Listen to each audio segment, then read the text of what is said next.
Russell, thank you for the time being back with Russell later, as I say, at Roland Garros. But let's head over to Monaco for the grid walk, where we will join Jenny Gow on our F1 team. Thank you so much. Yes, this is Monaco. It's round 8 of the Formula One World Championship, and it feels like the world has poured into this tiny principality. Everywhere I look, there are flags draped over balconies as this tiny street circuit is illuminated this weekend. And really, it is the heart and soul and the feather in the cap, really, of F1 in this 24 race calendar. This is the one they all want to be at. All the celebrities and stars come out to play in this tiny principality. It is full of history. The circuit is surrounded by walls, houses, lampposts, telegraph poles, barriers, the sea, and nightclubs. Monaco, baby! Yeah!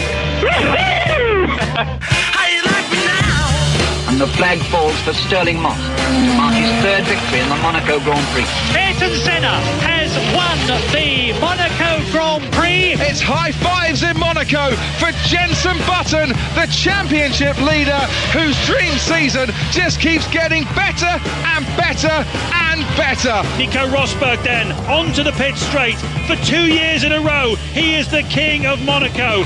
Lewis Hamilton deserved to win this race. I have to say I do feel massively sorry for Daniel Ricciardo, because for me he was the person that built it all weekend, and due to that pit stop it went to save it.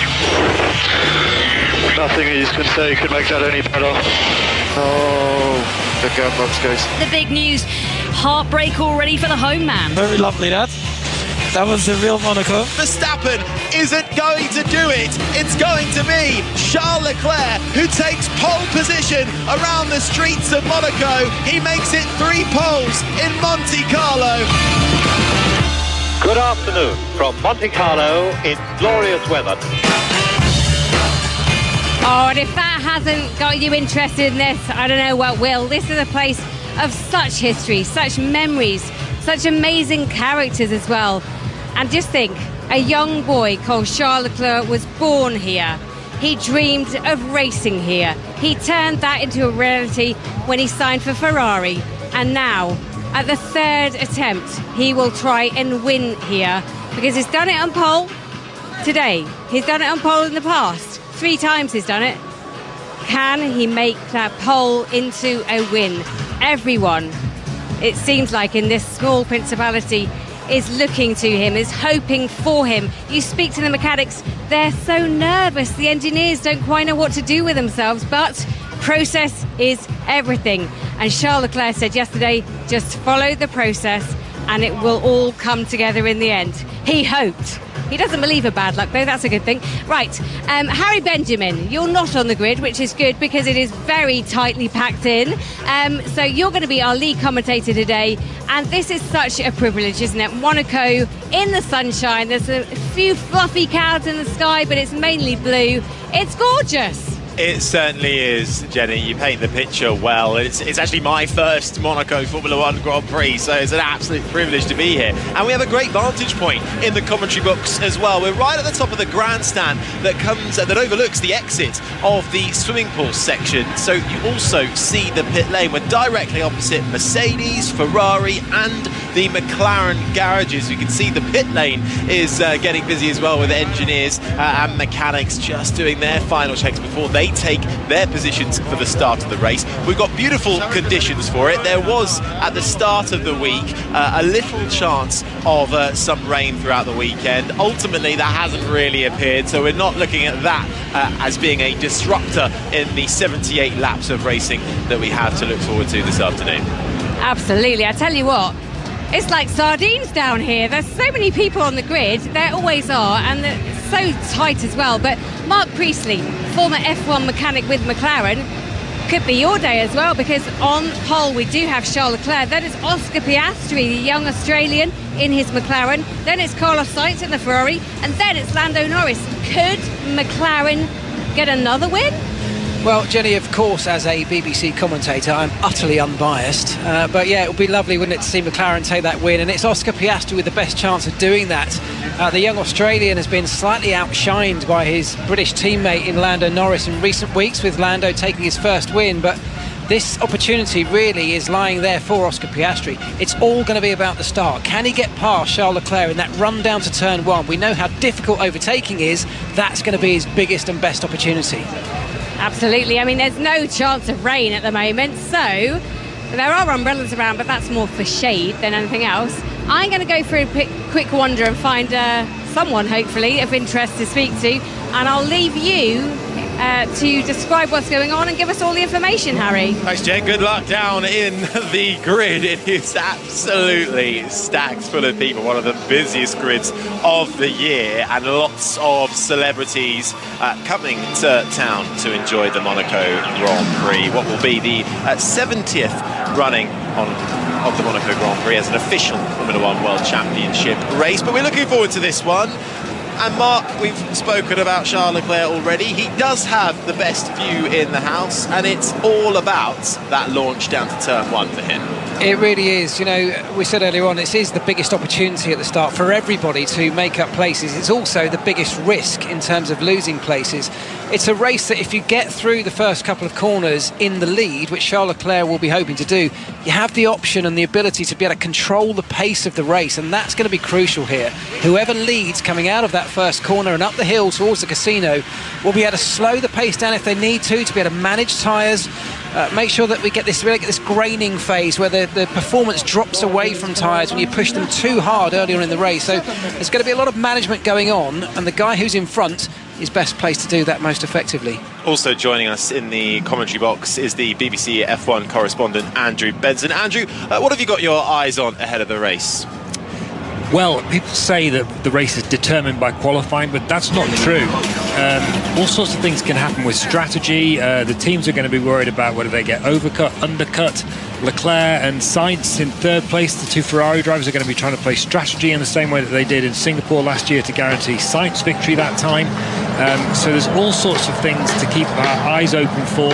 It will be a slow burn race, but let's go down to Jenny. Yes, I'm here with William. We're just by the Red Bulls, but making our way towards the front. You having a good day? Having a great day. There's so many people here, but you love your Formula One. You're a bona fide fan. I love it. I love the tech. I love the engineering. I love the fearlessness, the speed, the art. It's awesome. Have who you cheers for changed at all as you've gone through life as an F1 fan, or you're a still dedicated fan? Say again? Who do you support? Mercedes. Obviously. And will you keep on supporting Mercedes, or might there be a Ferrari switch on the cards? It's a tough one. Mercedes. I love that. Okay, I'll let you go. Thank you so much. Thanks, Jen. Will.i.am there, also the writer of The Formula, which I believe Formula One released an official song last year when it debuted in Miami. We had LL Cool J doing the driver introductions back then.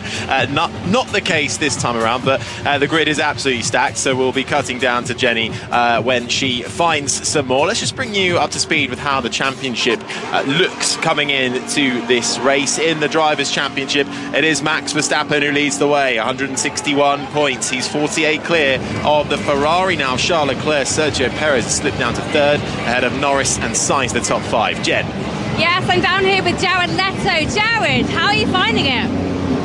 I'm finding it, that's for sure. Yeah. It's loud, isn't it? It's great. It's exciting. It's loud. I was on stage last night with 30 Seconds to Mars playing in Italy, and that was pretty loud. And now we're here. We stopped here for, we had a day off in between shows. We're on tour right now in Europe. So excited to be here. Well, I can think of worse places to be. Who are you cheering on? Lewis Hamilton. Lewis Hamilton, I love that. Do you think he'll win? I don't know. It's a tough gig, isn't it? I don't know. I hope he's safe, and I hope he has a great race. And, you know, I'm just happy to see her and be here and see all the hard work and passion, and it's a beautiful thing. Yeah. Love it. Thank you so much for talking to us. Nice, Jen. Speak to Jared Leto there. I think the Jonas Brothers are on the grid as well. Maybe you can bump into them, Jen, if you get any luck. Right, that's the Drivers' Championship. Constructors' Championship, I'll just finish that off for you. Red Bull lead the way, 268 points. They are 56 clear of Ferrari. McLaren in third. Then it's Mercedes, Aston Martin, the top 5. And in that fight in the second half of the field, it's currently headed up by RB, who have 20 points to their name ahead of Haas, Alpine, Williams and Sauber. Talk of Williams, Jen's with Alex Albon. I am. Alex, how are you doing today? You got your cool vests on? Yeah, it's warm out here. Warmer than the last few days, so sounding nerdy or change the way the tyres are feeling, but yeah, excited. Yeah, you did really well in qualifying yesterday. What are your hopes today? I'll be happy to finish where I started. We've got some quick guys behind us. I think we're slightly out of position in a good way, but it's Monaco, so we know how hard it is to overtake at least. So let's try and look after them. Graining is going to be a big talking point. If we can contain that, I think we'll be in a very good shout. Well, we wish you the best of luck. Thank you so much. Alex Albon, who starts the Monaco Grand Prix from 9th position. That is his best qualifying all year, but he has been on the radio throughout the weekend talking of graining issues. That's problems with the tyre, Mark. Can you explain a bit more about what he means by graining? Yeah, it's when the surface of the tyre, particularly in these hot conditions, when the surface overheats at a much faster rate than the core bulk of the tyre. And what happens is, a little bit like in the way if you drag a pencil eraser across a desk, you get those tiny little baubles that start to peel away. That's kind of the effect that's happening on the surface of the tyre. And you can imagine if that happens on your Formula 1 tyres, you immediately lose grip. It's like driving on a set of marbles underneath the rubber there. So you can't afford to have it. You can manage it, so that means you sort of bring the temperature up in a steady pace, and that's why we might get a little bit of tyre management, particularly in the early phase of this race. Yeah, and Albon saying then that he will be very happy to finish where he starts, because if you finish 9th, well, he'll get 2 points for his troubles. It's 25 points for the win, all the way down to 1 point if you finish in 10th spot. Williams yet to get off the mark in the Constructors' Championship when it comes to points. Not too far ahead of Albon is Max Verstappen in the Red Bull, Mark. He starts in 6th. What is going on with the Red Bull and Verstappen this weekend? Yeah, I mean, it's seemingly like a trend at the moment, isn't it? We had an unhappy Verstappen last time out, despite the result going his way in the end. But look, he's not been very comfortable in his car all weekend. This is a very specific type of circuit. It's very bumpy. It's a street track, of course. The curbs are high, and that Red Bull just isn't able to manage that kind of scenario very well. It's very comfortable, as we know, on a more traditional racetrack, but this isn't one of those. So those are the weak points of that Red Bull. We're finding them out. We've seen it in Singapore in the past as well.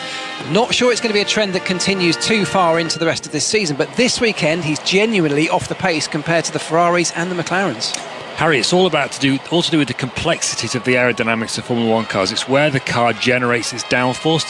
The Red Bull likes to run low. That's where it gets good downforce, whereas the Ferrari can generate good downforce at a higher ride height. But that means that running low means that you hit bumps, and that upsets the ride of the car.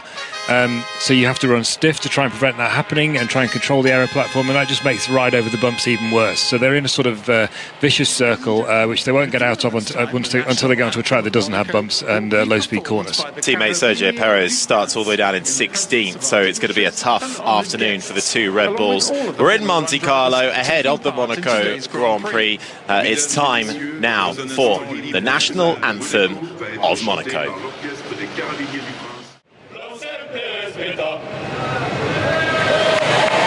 Monaco national anthem ahead of the Monaco Grand Prix. Jenny Gow is down on the grid. I am, and I've managed to find Mason Mount. Now, I've just asked him if he has a hangover at all. No, apparently. No.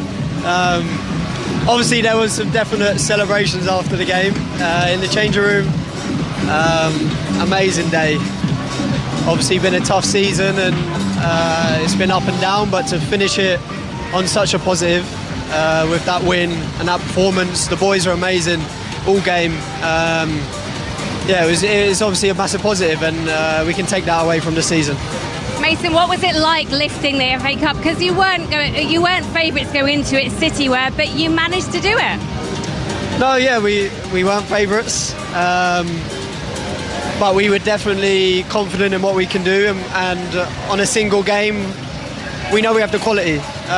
Obviously, it's been frustrating throughout the season that we haven't been able to be consistent in that, but we know what we can do, and we know we have a good team, and if we can have a performance like that, we have a chance. So obviously the lads give it everything, the boys on the bench coming on give it everything. It was we were so together throughout, and that's why we won the game. Oh, it's so amazing. There's a red car on pole position with Charles Leclerc there. Yesterday was definitely a red day with Man U winning the FA Cup. Do you reckon he can win today? I mean, I know Monaco is exceptionally hard to overtake, so if there's nothing going on, then I don't see anyone overtaking him. I think he's going to be obviously very solid. This is home race, and you probably can't hear what I'm saying now, but very noisy. After what's happened with him here before, I think it'd be amazing to see him win a home race. Thank you so much. I'll let you go. It certainly would, wouldn't it? A Reds win in the FA Cup yesterday, and well, what a way to celebrate that for Mason Mount. Come over to Monaco to enjoy the Grand Prix on Sunday. Not too shabby. The grid still absolutely packed out. We just heard the national anthem, Prince Albert of Monaco, watching and standing and right at the front of the grid. The House of Grimaldi having ruled Monaco for over 600 years, and it's come a long way from the first industries which were here. Chocolate breweries, flour mills, a little bit different now. The harbour absolutely packed full of super yachts, the hospitality units also brimming with people, glasses of champagne in their hands, and the balconies of the residents that overlook this public track, getting the best view in the house. There really isn't anything quite like Monaco. It's unique. Yes, overtaking is difficult, but it's an extreme circuit, and it's Monaco. That's why we love coming here. It's an extreme circuit in almost every aspect, isn't it? It's very tight, the pit lane's very small, pit stops are tricky. From an engineering and a team perspective, the pressure is massive, and from a driving perspective, we talked about it earlier on, you've got to be so precise and so accurate, way more so than any other track. There's no such thing as runoff areas here to sort of compensate and to deal with little mistakes. If you make a mistake, you're in the wall and that's your day over. So everybody's got to be on their toes here, and it is a very, very special race and a special place. In terms of strategy, Mark, what can we expect though? How many pit stops? How can those who have pace further back in the pack make any kind of ground during the race? Yeah, it's not true and fair to say there is no such thing as overtaking. That is possible. It's tricky and it is difficult, but strategy can be a big part of that. It's going to be a one-stop race. It almost always is, because you don't want to be giving up track position by diving into the pits any more than you have to. Around 20 seconds is what it costs you in terms of time to do that. So one stop, most people we think are going to start on the medium tyre. It will give you a decent launch. You'll be able to run some way into the race before switching onto the hard tyre to see it to the end. But the timing of that pit stop, that one pit stop, is going to be crucial. And we are going to see games being played amongst teammates, trying to create gaps by holding traffic up if you're the second driver in a team, to allow your first driver, the guy with the best chance, to make his pit stop and drop into that gap, get on with their race. 36 on-track overtakes here last year in 2023 in that pit lane. 60 kilometres an hour the drivers have to hit the pit limiter when they come into it, slowing right down. It's one of the smallest, trickiest, tightest pit lanes they will deal with all throughout the season. One of the other battles to keep an eye on is in the lower end of the top 10. You've got Yuki Tsunoda in the RB in 8th, the Williams of Alex Albon in 9th, and the two Alpines, Mark, Gasly ahead of Ocon in 10th and 11th. Now, this may seem like a battle for not much, but for those teams, it's absolutely massive. Yeah, it means an awful lot. That point towards the end, the point for 10th place, is worth a huge amount of money, as well as obviously the pride of getting that point at a race like Monaco. So, yeah, it will mean a lot. They'll be giving it absolutely everything. And with the two Alpines, they're right next to each other on the grid. I just talked about teammates potentially being able to help each other. That might be a really good example of that. Now, we mentioned Sergio Perez earlier in the other Red Bull, qualified down in 16th, again due to the issues Red Bull are having around here with the curbs and the bumpiness of this track. But also, Mark, one of the big names to fall in the first hurdle in qualifying yesterday was Fernando Alonso in the Aston Martin. He starts down in 14th. Yeah, very difficult day for Fernando. He was actually showing a lot of pace as the weekend began to build through the practice sessions, and there was actually hope that he might be able to find his way well inside the top 10, but when it really mattered, there was difficulties with traffic, but he just couldn't get the lap together, and that's cost him dearly. And the same for Perez all the way down there. For everything I've just said about teammates being able to help each other, that is not going to be the case at Red Bull. There is very little Sergio Perez can do to help out his teammate Max Verstappen. Charles Leclerc making his last few arrangements as he gets into the cockpit of his car, aiming to become the second ever Monegasque to win around the streets of Monte Carlo. The first was Louis Chiron back in 1931. Can Charles Leclerc finally convert pole position in Monaco to the Grand Prix win? That will be decided after 78 laps of running. The sun shining down, blue skies, white whisper clouds in the air. The music is pumping, Jenny. We are nearly set for the Grand Prix. We are. They're just making the final preparations, as you said. He's got a couple of drinks on the front of his car. He's just putting his gloves on. There's an umbrella lofted and held above him. He's just looked at me. I think he's trying his hardest to just do what he normally does, despite all of the pressure that he must be feeling. Can he do it this time? Can his car be reliable enough to go 78 laps around this Monaco circuit, the place where he grew up? I cannot tell you how nervous everyone is that is connected with Ferrari. But he will start on pole position, and he said yesterday, that's 90% of the work he needs to do done. He just needs to get this car out in front to the end. So we wish him the best of luck, and all of the drivers. We're about to go off, so I'm walking off the grid as the cars make their final preparations. That's the buzzer for 5 minutes to formation lap. I'm off the grid, and I tell you what, it's the perfect time to go for the news update with Maz Faruqi. Jenny, thank you very much. If will.i.am and Jared Leto don't ramp up the glamour in Monaco for you here ahead of that Grand Prix here on 5 Live Sport, then nothing will. We are going to be back with Jenny and the F1 team very shortly, but first let's get some news with Nick Hatfield. This is... It must be time for the Monaco Grand Prix.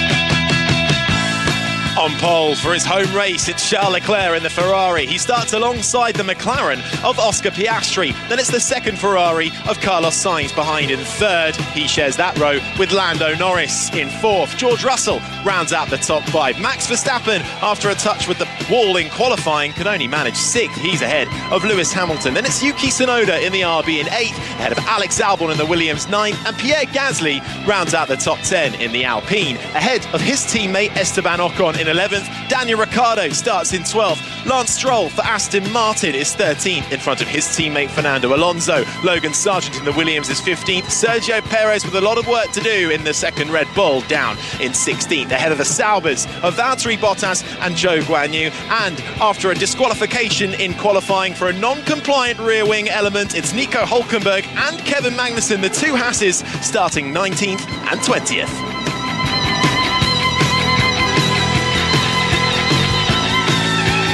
So formation lap then well and truly underway. Lando Norris has just emerged from outside the tunnel, downhill braking towards the Nouvelle chicane. Mark, what's happening on this formation lap at the moment? How are the drivers getting ready for the start? It's all about getting tyre temperature, brake temperature up to the required limit, so that means a little bit of weaving around. You see them doing a prescribed amount of burnouts as they start to approach the grid, and it's all very scientific. It's all about getting the tyres to exactly the right temperature window in which they generate the most amount of grip.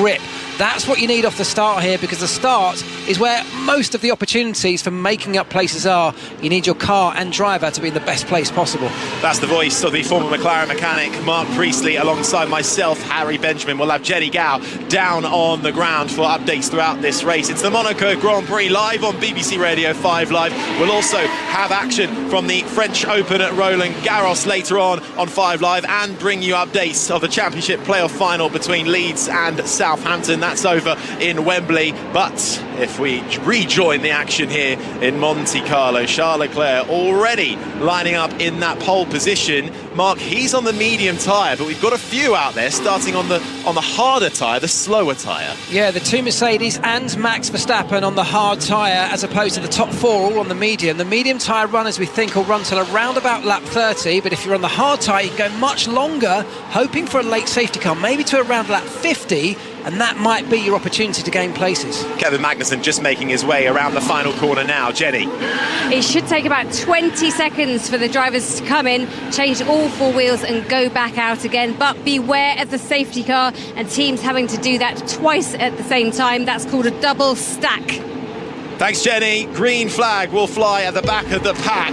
On pole position is the Ferrari of Charles Leclerc. Alongside him is Oscar Piastri in the McLaren. It's all ice to the lights and foot to the floor as we go racing in Monaco. And it's a good start from Charles Leclerc, who covers the racing line. Carlos Sainz slides down the inside of Piastri in the McLaren. Side by side, up through Sandoval, but Piastri holds on to second. Then it's Sainz, Lando Norris holding out into fourth. George Russell, the Mercedes, slots in behind. A nice clean start through Sandoval, uphill, but it's a Ferrari off. It looks like it's Carlos Sainz in the Ferrari who's come to a close right on the exit of Casino Square. He's locked up and gone straight. He hasn't hit the wall, but Sainz with problems. Leclerc leads.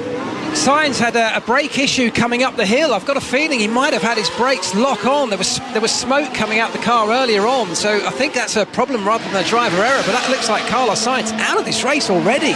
Oscar Piastri, though, is all over the back of Charles Leclerc coming out of the tunnel. Downhill braking through the Nouvelle chicane. You jink left, then you drink white, but it's an immediate slow. The red flag is out for Carlos Sainz's stricken Ferrari. They all immediately slow down. The race is over, and that's because it's not just Sainz. There has been a big shunt at the back of the field involving, I think, Sergio Perez in the Red Bull, who is out of his car, and the two Haas drivers who started right at the back of the pack in 19th and 20th. It's been a huge shunt. We haven't seen how it happened. There is debris, carbon fibre all over the track, and a Red Bull that is absolutely been ripped to shreds. The drivers are all out of their cars and out walking. Nico Hülkenberg just taking his time to get out of the cockpit, but he's there chatting with Perez. Magnussen is out of the car. They are all okay, but that is a heavy hit for not just both Haas cars, but for the Red Bull of Perez as well. That is a massive, massive shunt. The Red Bull is just sitting there with no wheels left on it. It's destroyed at the front end. The front nose is missing. All four wheels, they're pointing in the wrong direction, two of them, and we haven't yet seen it. We'll talk you through it, of course, as soon as we get the replay, but the important thing is that the drivers do appear to be safe, so hopefully we'll get a bit of a view of what happened, but that's towards the back of the field. Of course, that's a massive risk. When you put yourself at the back in qualifying, you find yourself in these kind of situations, but for Perez, the weekend has just gone from bad to worse. The medical car already immediately on the scene as the marshals begin to get to work in extracting the three cars involved, which are Perez, Hülkenberg and Magnussen. Carlos Sainz, having initially got into third after some sort of smoke coming from what we think might have been his brakes, pulled off. He has made it back to the pits, and we've just seen how that huge shunt at the back happened. It was uphill, running towards Sandoval. All you see, uphill through Sandoval, uphill towards Casino Square, and you just see Sergio Perez sliding sideways. Then the rear end comes round backwards. He's collected by the cars around him, and that is a scary shunt. It's one of the highest speed sections of the racetrack. This is not a really high speed track, is it? But this is one of the fastest parts of it, and there's debris strewn absolutely everywhere. It's not going to be a quick clean-up. The marshals here in Monaco are very, very adept when it comes to taking cars away. Cranes are in position. In fact, they're already lifting away the first of those two Hasses. But the debris that's strewn across the racetrack is everywhere. It's massive, and it's going to take a while. But the teams now, with their drivers, everybody who made it through that, now back in the pits, a little bit of a moment to take a breath, get things reset and back under control, and then get the race underway. And interestingly, we were in a briefing, weren't we, Harry, this morning with McLaren's Andrea Stella. One of the questions that we put to him during that briefing was, what happens if there's an early red flag? Can you go all the way through this race on a set of hard tyres?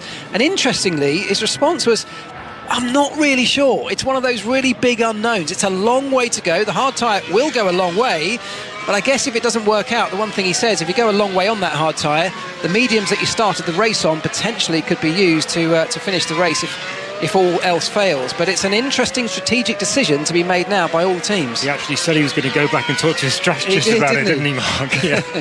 Now we're just having a little look at the replay of the start, and then it just cuts out from where the big incident happens, but it certainly feels like Perez might have got a tap from a car behind, and then he is simply just a passenger. Verstappen further up didn't get the best of starts. Hamilton and Russell edging him out, going through Sandoval. Uphill now, the two Haas cars are behind Perez, and is there going to be a contact between the Haas and the Red Bull? There is, between one of the Haas cars, who almost drags that Red Bull along before he hits the wall. It's the most innocuous of contacts, but it's such high speed, and it was wheel to wheel, and it just pitched Perez into an uncontrollable spin. And at that speed to hit the wall, of course, the consequences are massive. Carlos Sainz in that Ferrari, we're just seeing an onboard from his start. He got actually a really good start, got alongside the McLaren of Oscar Piastri. I think they may have even made a slight bit of contact as they came through Sandoval. They did. He got away with that, but as he climbed up the hill at massively high speed, we started to see smoke of what appeared to be coming from, there we go. So he's already locked the left front tyre in a place that's very unusual, and it may be that damage from the contact has been part of that. I wonder if that was a puncture, Mark, because his left front tyre was the one that touched Piastri's McLaren as they went through Saint-Devote, and then he locked his front left going into Massenet, the left at the top of the hill. So that suggests to me that there was something, the ride height there on the left-hand side wasn't right, so that would suggest to me a front puncture. On the Haas Perez collision, I think it was Magnussen that tagged the back of Perez. It was Magnussen's front left to Perez. It was just hearing the impact there. That's what's going on in the background and me talking. It was Magnussen. So he was behind Perez with his left front. Here we're getting an in-car shot here now, Harry. Talk us through it. There's this Hulkenberg's car. So I think it was Magnussen's front left, Perez's rear right. Perez moved over on Magnussen, but it wasn't. It was just a racing incident, in my opinion. Here we go, Harry. So Perez is squeezing Magnussen, and then they just run out of room. And Hulkenberg is actually a bit of the innocent victim who gets collected on the rear. Are you okay, Nico? Damn it, that was unnecessary. Yeah. And that was Nico Hulkenberg's radio, who got a tap on the rear from Perez, and then that spun the Haas around, and suddenly he's facing his teammate the wrong way. Let's just raise a point here. Kevin Magnussen was involved in that crash. He's on 10 penalty points out of 12. If he gets any penalty points for causing that crash, which he might, because some people might argue that he could have backed out of that in such a narrow space when he obviously wasn't going to get past. There's another view we're looking at now from a Sauber. I'm not saying he necessarily will get points, but there's a real risk that he's going to get a race ban. I'll tell you what, Zhou Guanyu had the best view in the house for that crash, but had to ease right off the throttle and then negotiate the debris that was in front of him in the Sauber. This is the sound on board Kevin Magnussen. So he makes it through the right-hander. He's got Perez to his left. There is a small gap, but it's always going to close because it's not a straight run up towards Casino Square. There's slight twists and turns, and I'm not sure where Magnussen thought Perez was going to go there. Yeah, it's one of those slightly tricky ones. You always get a little bit of leniency from the stewards at the start of a Grand Prix, and I guess even more so at Monaco. But this wasn't quite the start. This wasn't the chaos of the start. This is right at the back of the field. Everyone actually is spaced out in front of them. So it may well be that they do look harshly on that from Kevin Magnussen's point of view. And as Andrew says, that will not be good for him moving forwards if a race ban is the next thing that happens. But massively disappointing for the Haas team that already had a disappointing afternoon on Saturday, having been disqualified from qualifying. Disappointing weekend for Perez as well, as I said earlier. It's just got worse too. Well, a big crash involving the Red Bull of Sergio Perez and the two Haas cars of Kevin Magnussen and Nico Hulkenberg, bringing out the red flag here in Monaco on lap 1 of the Grand Prix. All drivers are safe and okay and are walking back to the pit lane. All the other cars have made it back to the pits, and we look forward to get going with the racing once again soon while the marshals just clear up the track. We will get a restart. It will be a standing start, so it will be like a regular start. We always have, Jenny. Absolutely. Nico Hulkenberg has just made his way back into the pits.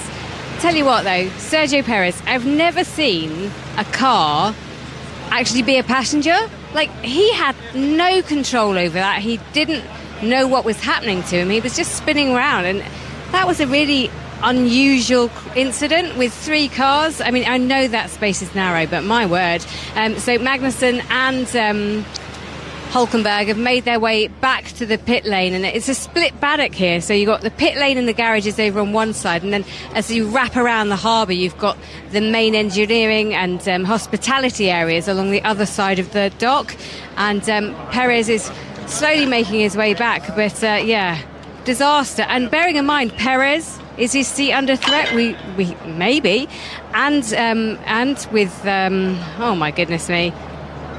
Who's the other driver? Come on, help me out here. Magnussen's future isn't safe as well. So, 2 incidents that neither of those drivers would have wanted to be in. Yeah, absolutely. And that is 3 cars out of this race. You're listening to the Monaco Grand Prix live coverage of the Formula One. For listeners on 5 Live, though, we can cross over to Aaron Paul, who's at Wembley, the playoff final, Leeds versus Southampton. Yeah, and the team news is in under an hour away from kickoff here at Sunkist, Wembley. And no changes from either manager. For Leeds, as expected, Patrick Bamford misses out. And so Daniel Farker lines up with the same 11 that was so emphatic against Norwich City. That front 4 of Somerville, Nonto, Ruta and Peru all start. We knew Shea Adams and Ross Stewart were in contention for Southampton. They both have to make do with a place on the substitutes bench, though, with again Southampton unchanged from the side that put away West Bromwich Albion. Delighted to say that the former QPR and Wycombe Wanderers manager, the promotion playoff winning manager Gareth Ainsworth, is alongside us for the game this afternoon. And Gareth, yeah, again from the lineups, we're struggling to separate these teams, and we struggle again.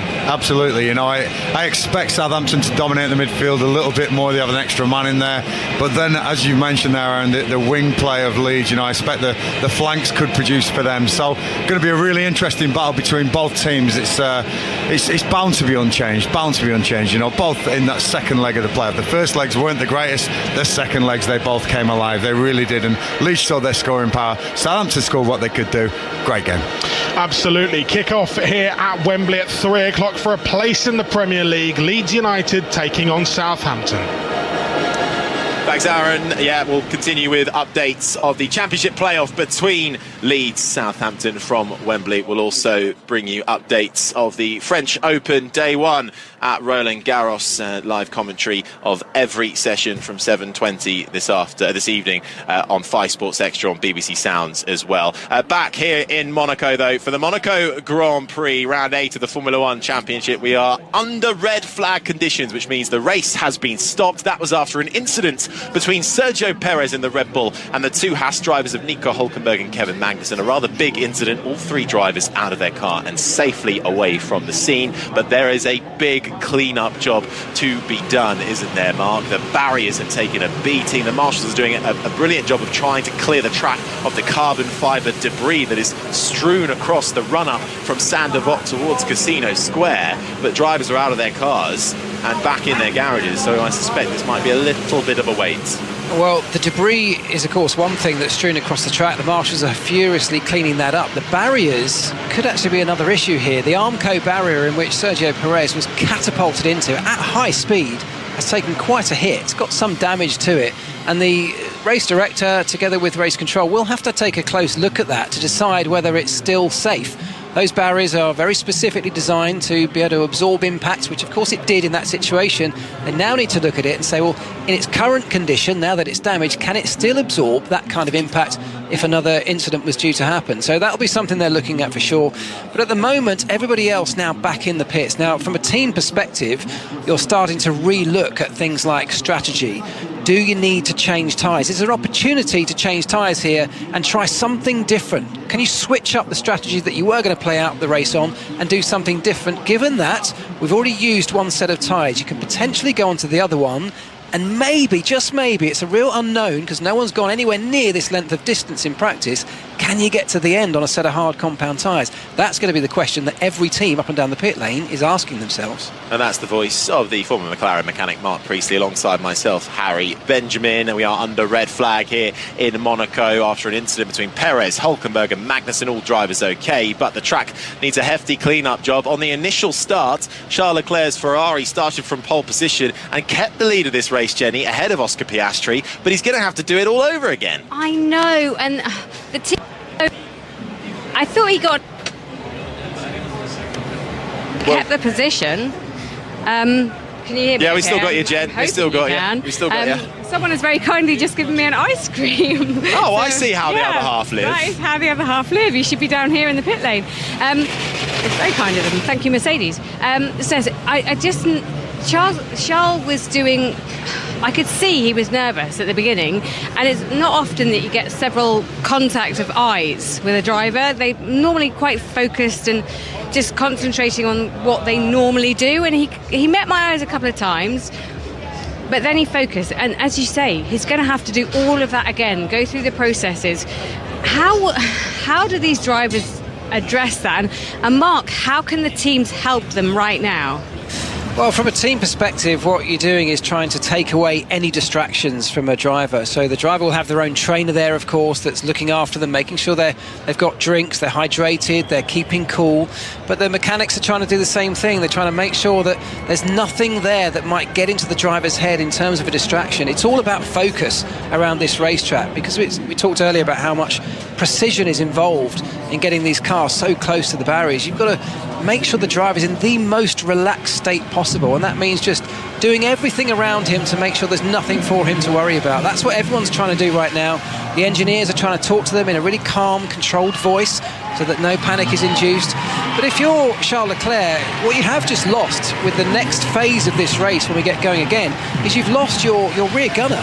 We talked about how important that could be, because Carlos Sainz, who suffered what we think is a puncture, although he's made it back to the pit lane with everyone else, he's now right at the back of the field with just the Sauber of Zhou Guanyu behind him. So he's no longer a player at the front end of this race. That means that the two McLarens who now line up behind Charles Leclerc, certainly in a strategic sense, are perhaps a little bit better placed.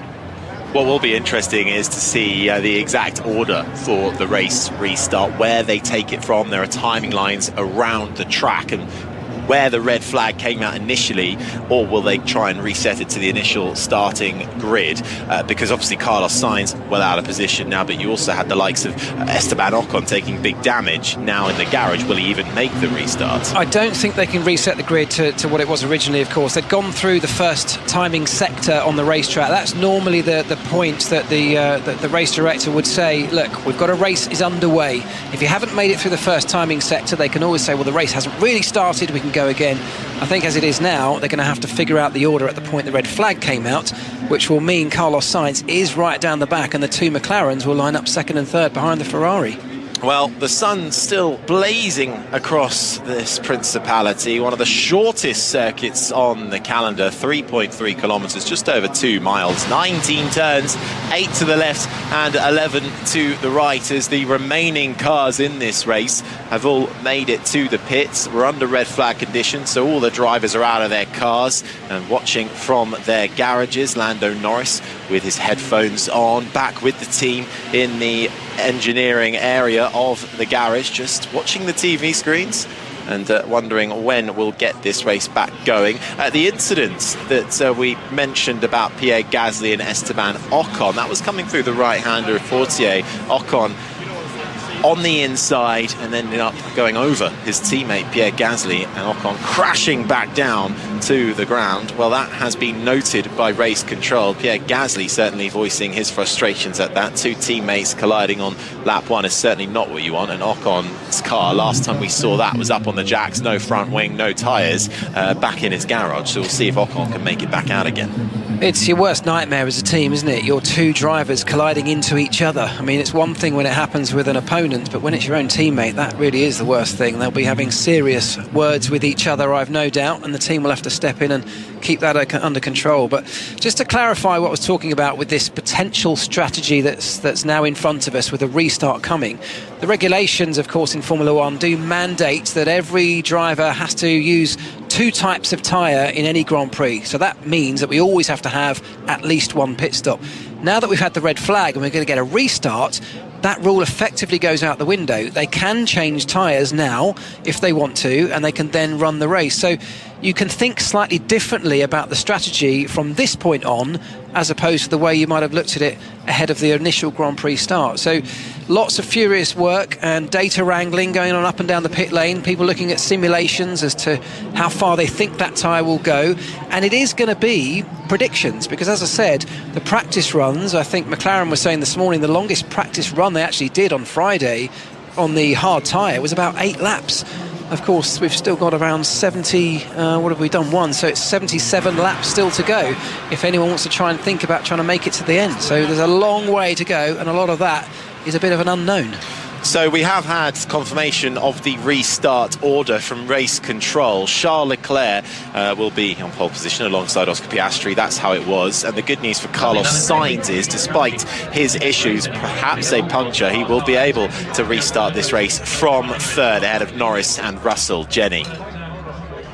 Yeah, I was speaking to Pirelli earlier on, and they thought that it wouldn't be possible to put on a hard tyre now and go to the end. We were all talking about a lap 1 incident because, I mean, it's Monaco, and they didn't think it was possible, but temperatures are slightly different from Friday. As you said, no one did a real long run, so I think these engineers and mechanics are going to be a bit into the unknown and just, like you do in Monaco, have a gamble. Yeah, the thing is, Jenny, that you know, on any other racetrack and on any other day, there is no way this hard tyre makes it to the end of this Grand Prix with any kind of performance left in it. But given that this is Monaco, it's not really all about outright performance, it's about track position. So if you can get your way to a good slot, if you can find your way to the front, if you're Charles Leclerc, get away and lead the opening laps. If you can stay there, even if your tyre has lost a huge amount of performance, you can drive in such a way that you make your car very, very wide, very difficult to overtake. And perhaps you can compensate for that lack of performance by just placing your car in a sort of strategic way. So it's not kind of the same calculations that you might make at a normal racetrack when you're trying to look at strategy here in Monaco. You're listening to live coverage of the Monaco Grand Prix, round 8 of 24 in the Formula One World Championship. Charles Leclerc, the Monegasque on home soil, got away cleanly from pole position for Ferrari, but the red flags came out almost immediately after a lap 1 3-car collision between the 2 Haas drivers of Nico Hülkenberg and Kevin Magnussen and the Red Bull of Sergio Perez.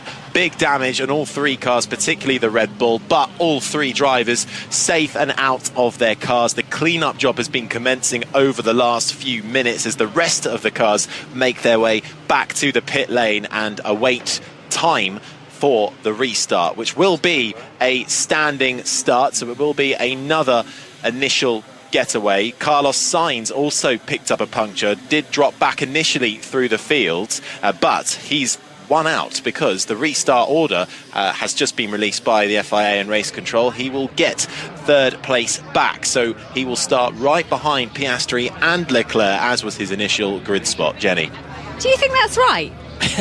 That seems to me a peculiarity of this sport. How can Carlos Sainz now start P3? I mean, he's got all the luck in the world today.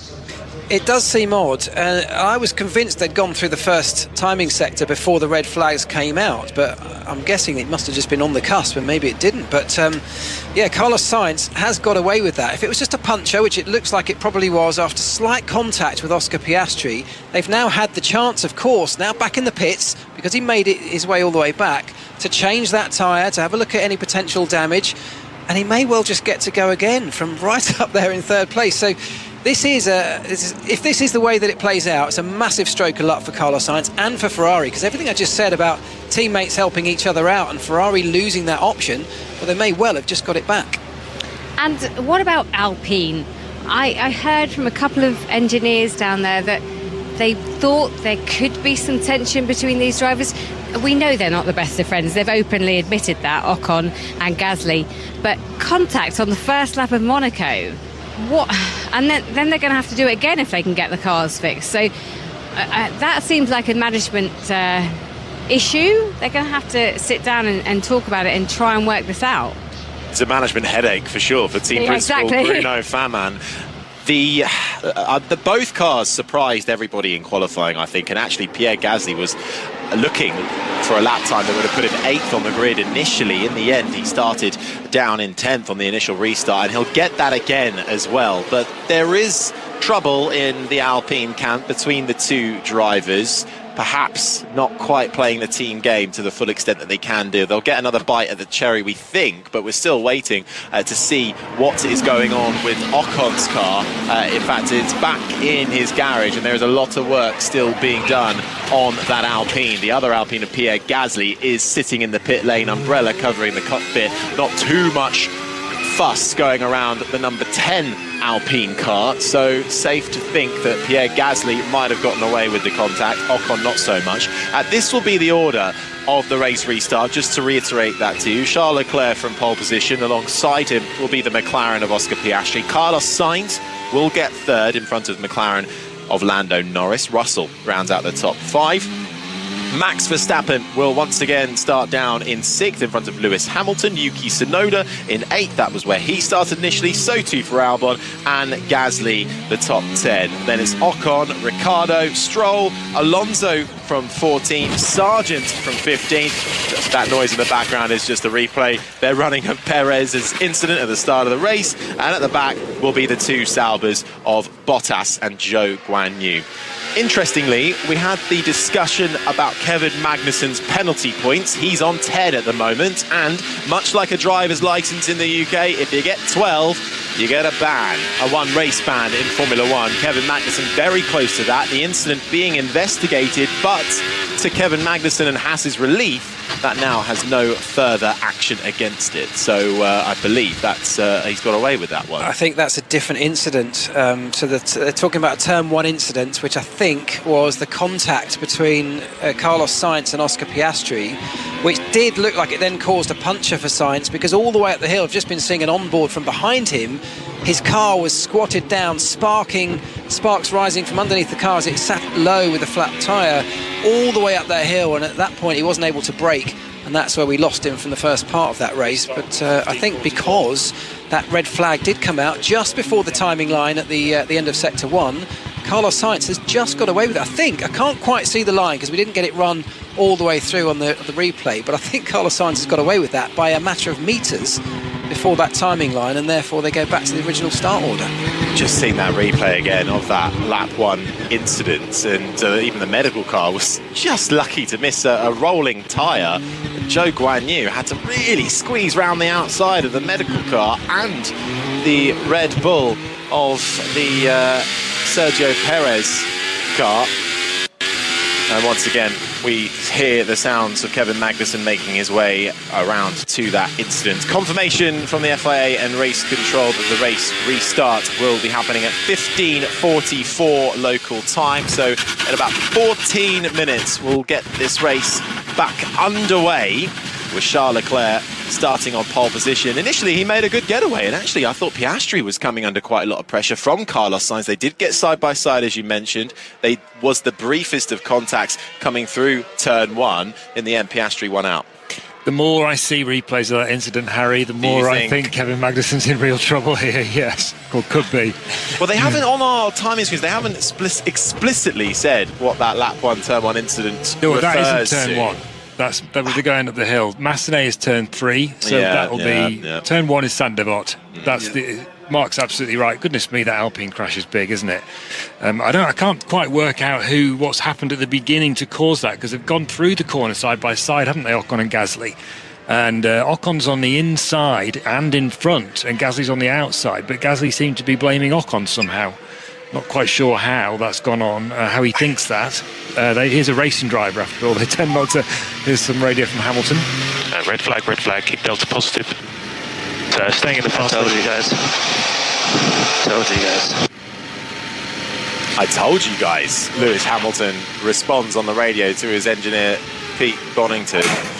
What do you think that refers to? I told you there was going to be a red flag. I wonder if that's about his decision to start on the hard tyre, you know, because that noise in the background is the barriers being repaired with some large hammers. I wonder if Lewis Hamilton's referring there to that decision to go, you know, an alternate strategy in that initial start compared to the top 4. So the sort of more obvious strategy was to start on the medium tyre, which gives you an optimum start, that great opportunity to make positions up when everyone's bunched up, before then going onto the hard tyre later in the race. But Lewis Hamilton and his teammate George Russell opted to start on the slightly slower, harder tyre, which will allow you to go much longer into the race. Now, I wonder if Lewis Hamilton suggested in the briefings this morning and the strategy meetings, well, there's a high chance of an early safety car. We get it very frequently here, and if we do that, we've already used the hard tyre, which is going to go the long way into this race. Of course, if Lewis Hamilton puts the hard tyre on again right now, he absolutely has to make that pit stop to change into the medium tyre, because he won't have used it at all. So I wonder if that's what he was on about. Red flag conditions here in Monaco for the 8th round of the Formula One World Championship. Charles Leclerc started on pole for Ferrari, but got away cleanly with Oscar Piastri in the McLaren right behind him. But the red flag's out almost immediately after a lap 1 3-car contact between the Haas's of Nico Hülkenberg and Kevin Magnussen and the Red Bull of Sergio Perez. Further back at the back was a really big incident on the run-up from Saint-Devote towards Casino Square. All drivers have been have gotten out of their car and are fine. That brought out the red flag while we clean up the racetrack and repair the barriers. We will get a restart at 15:44 local time. So, Jenny Gow, Charles Leclerc's going to have to do it all over again, but some have lucked out in the form of Carlos Sainz after he initially picked up a puncture that dropped to the back of the field. He gets to rejoin this race from 3rd. Absolutely. McLaren, they picked up some damage to Oscar Piastri's car, started in P2, so they're just working on that. It's damage to the floor and side pods. And this brake and barrier repairs under red flag conditions. Is everybody okay? Everybody is fine. Carlos had a puncture. Got Charles Leclerc on the radio there, and now we have Piastri.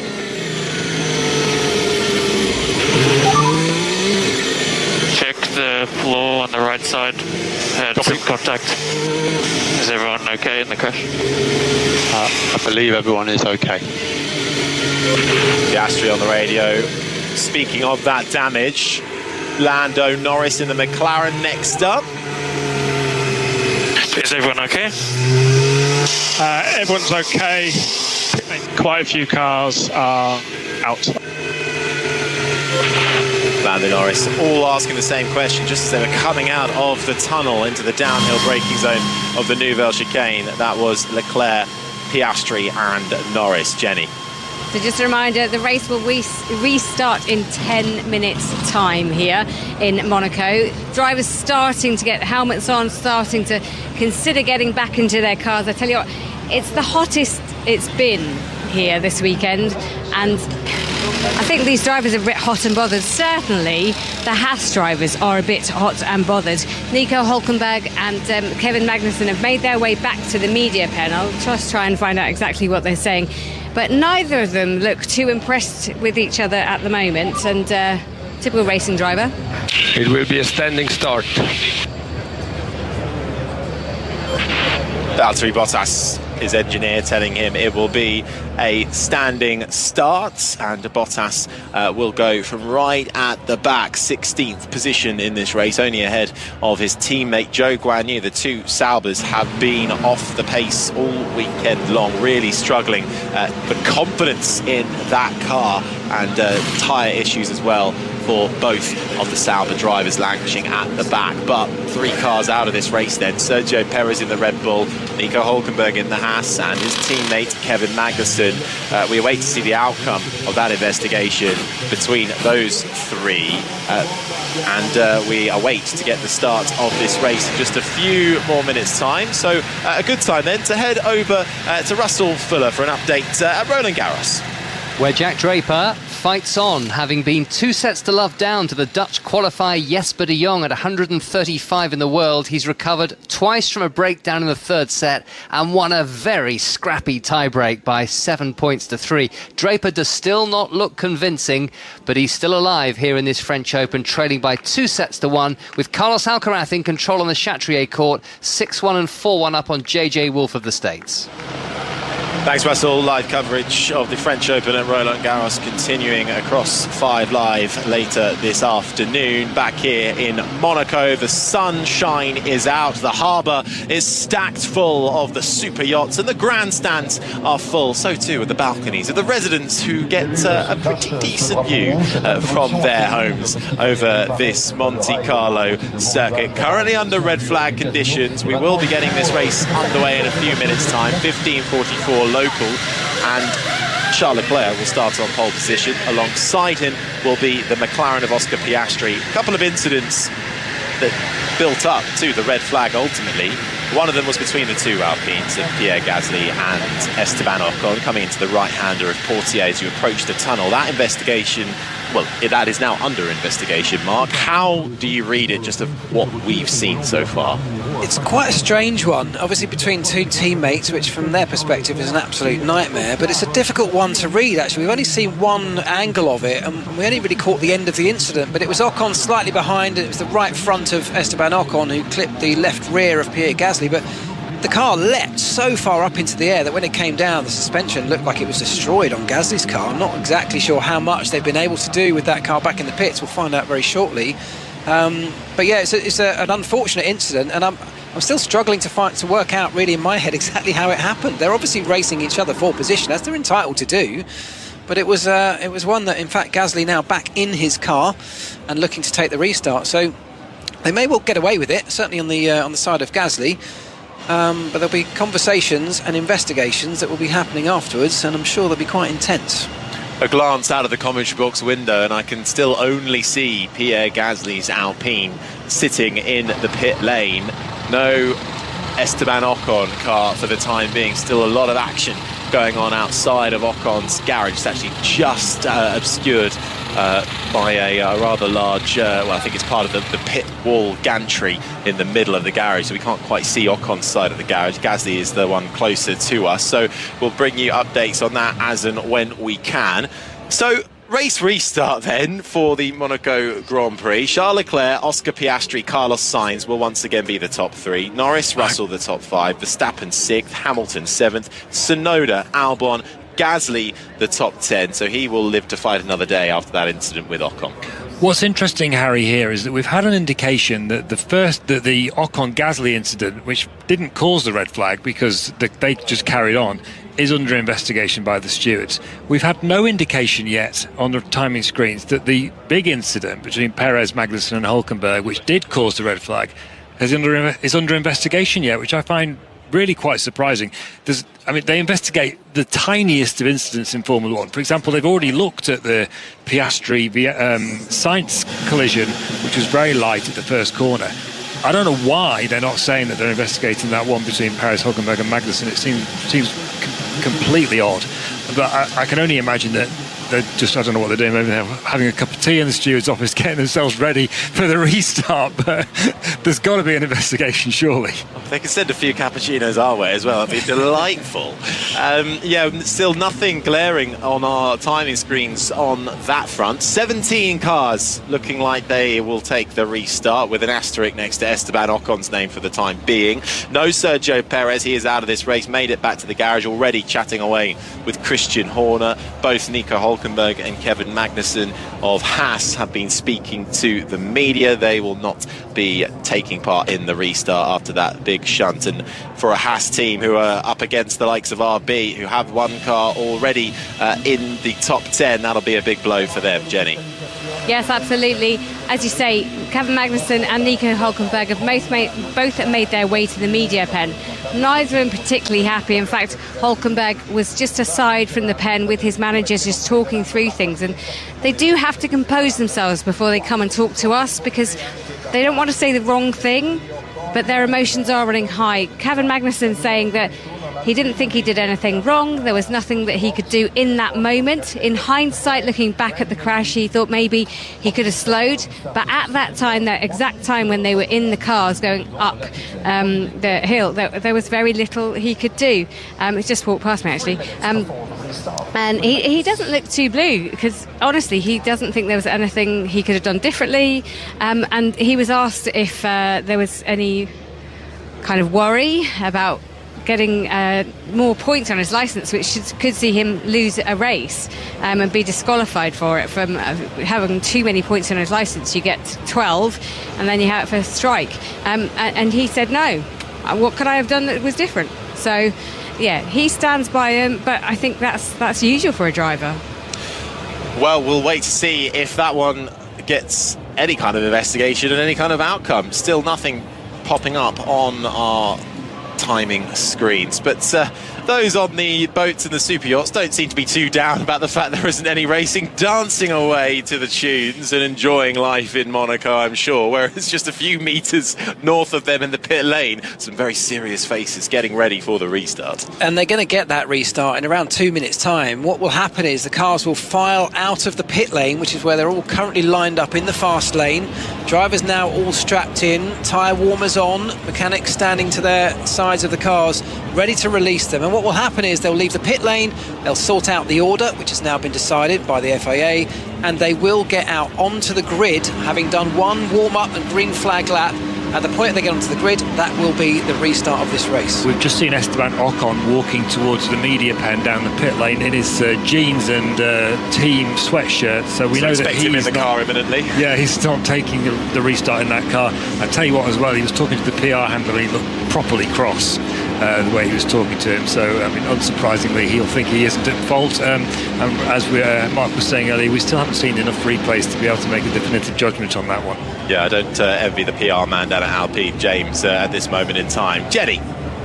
Yes, I have heard that there will be no further investigation. That's why it isn't coming up on your screens. It hasn't been noted, because there will be no investigation into the crash between the two Haas cars and Perez. That's what my sources say. Interesting.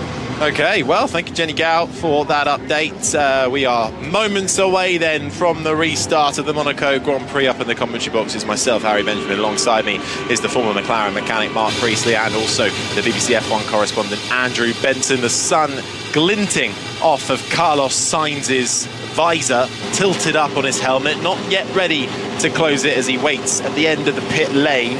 He had a suspected puncture, well, he did have a puncture right at the start of this race that saw him slam on the brakes on the exit of Casino Square and have to watch the entire field go by, but he's got a little bit lucky with the red flag, made it back to the pits, and in the restart order dictated by the FIA and race control, he will be able to restart from his initial grid position of third behind Oscar Piastri and his teammate Charles Leclerc. And as suspected, those front four drivers who started the race initially on the medium tyre, now switching to the hard tyre to take the restart. That means they will have used both types of tyre. That means, in theory at least, they don't necessarily need, under the regulations, to make another pit stop. Of course, the Mercedes, the two Mercedes of Russell and Hamilton, and Max Verstappen started the initial race on the hard and are now essentially forced to take this restart on the medium. Now, it'll give them a great amount of grip off the start. That's a good opportunity for them to make places forward this time around. But it does mean that they are absolutely bound to make that pit stop, because they won't have used the, they will have used the other tyre, but they won't be able to run very long into this race in the same way that the top four will. So, interesting, this one, isn't it? It's going to be a really interesting one to see how this strategy plays out and just how far that hard tyre is able to go.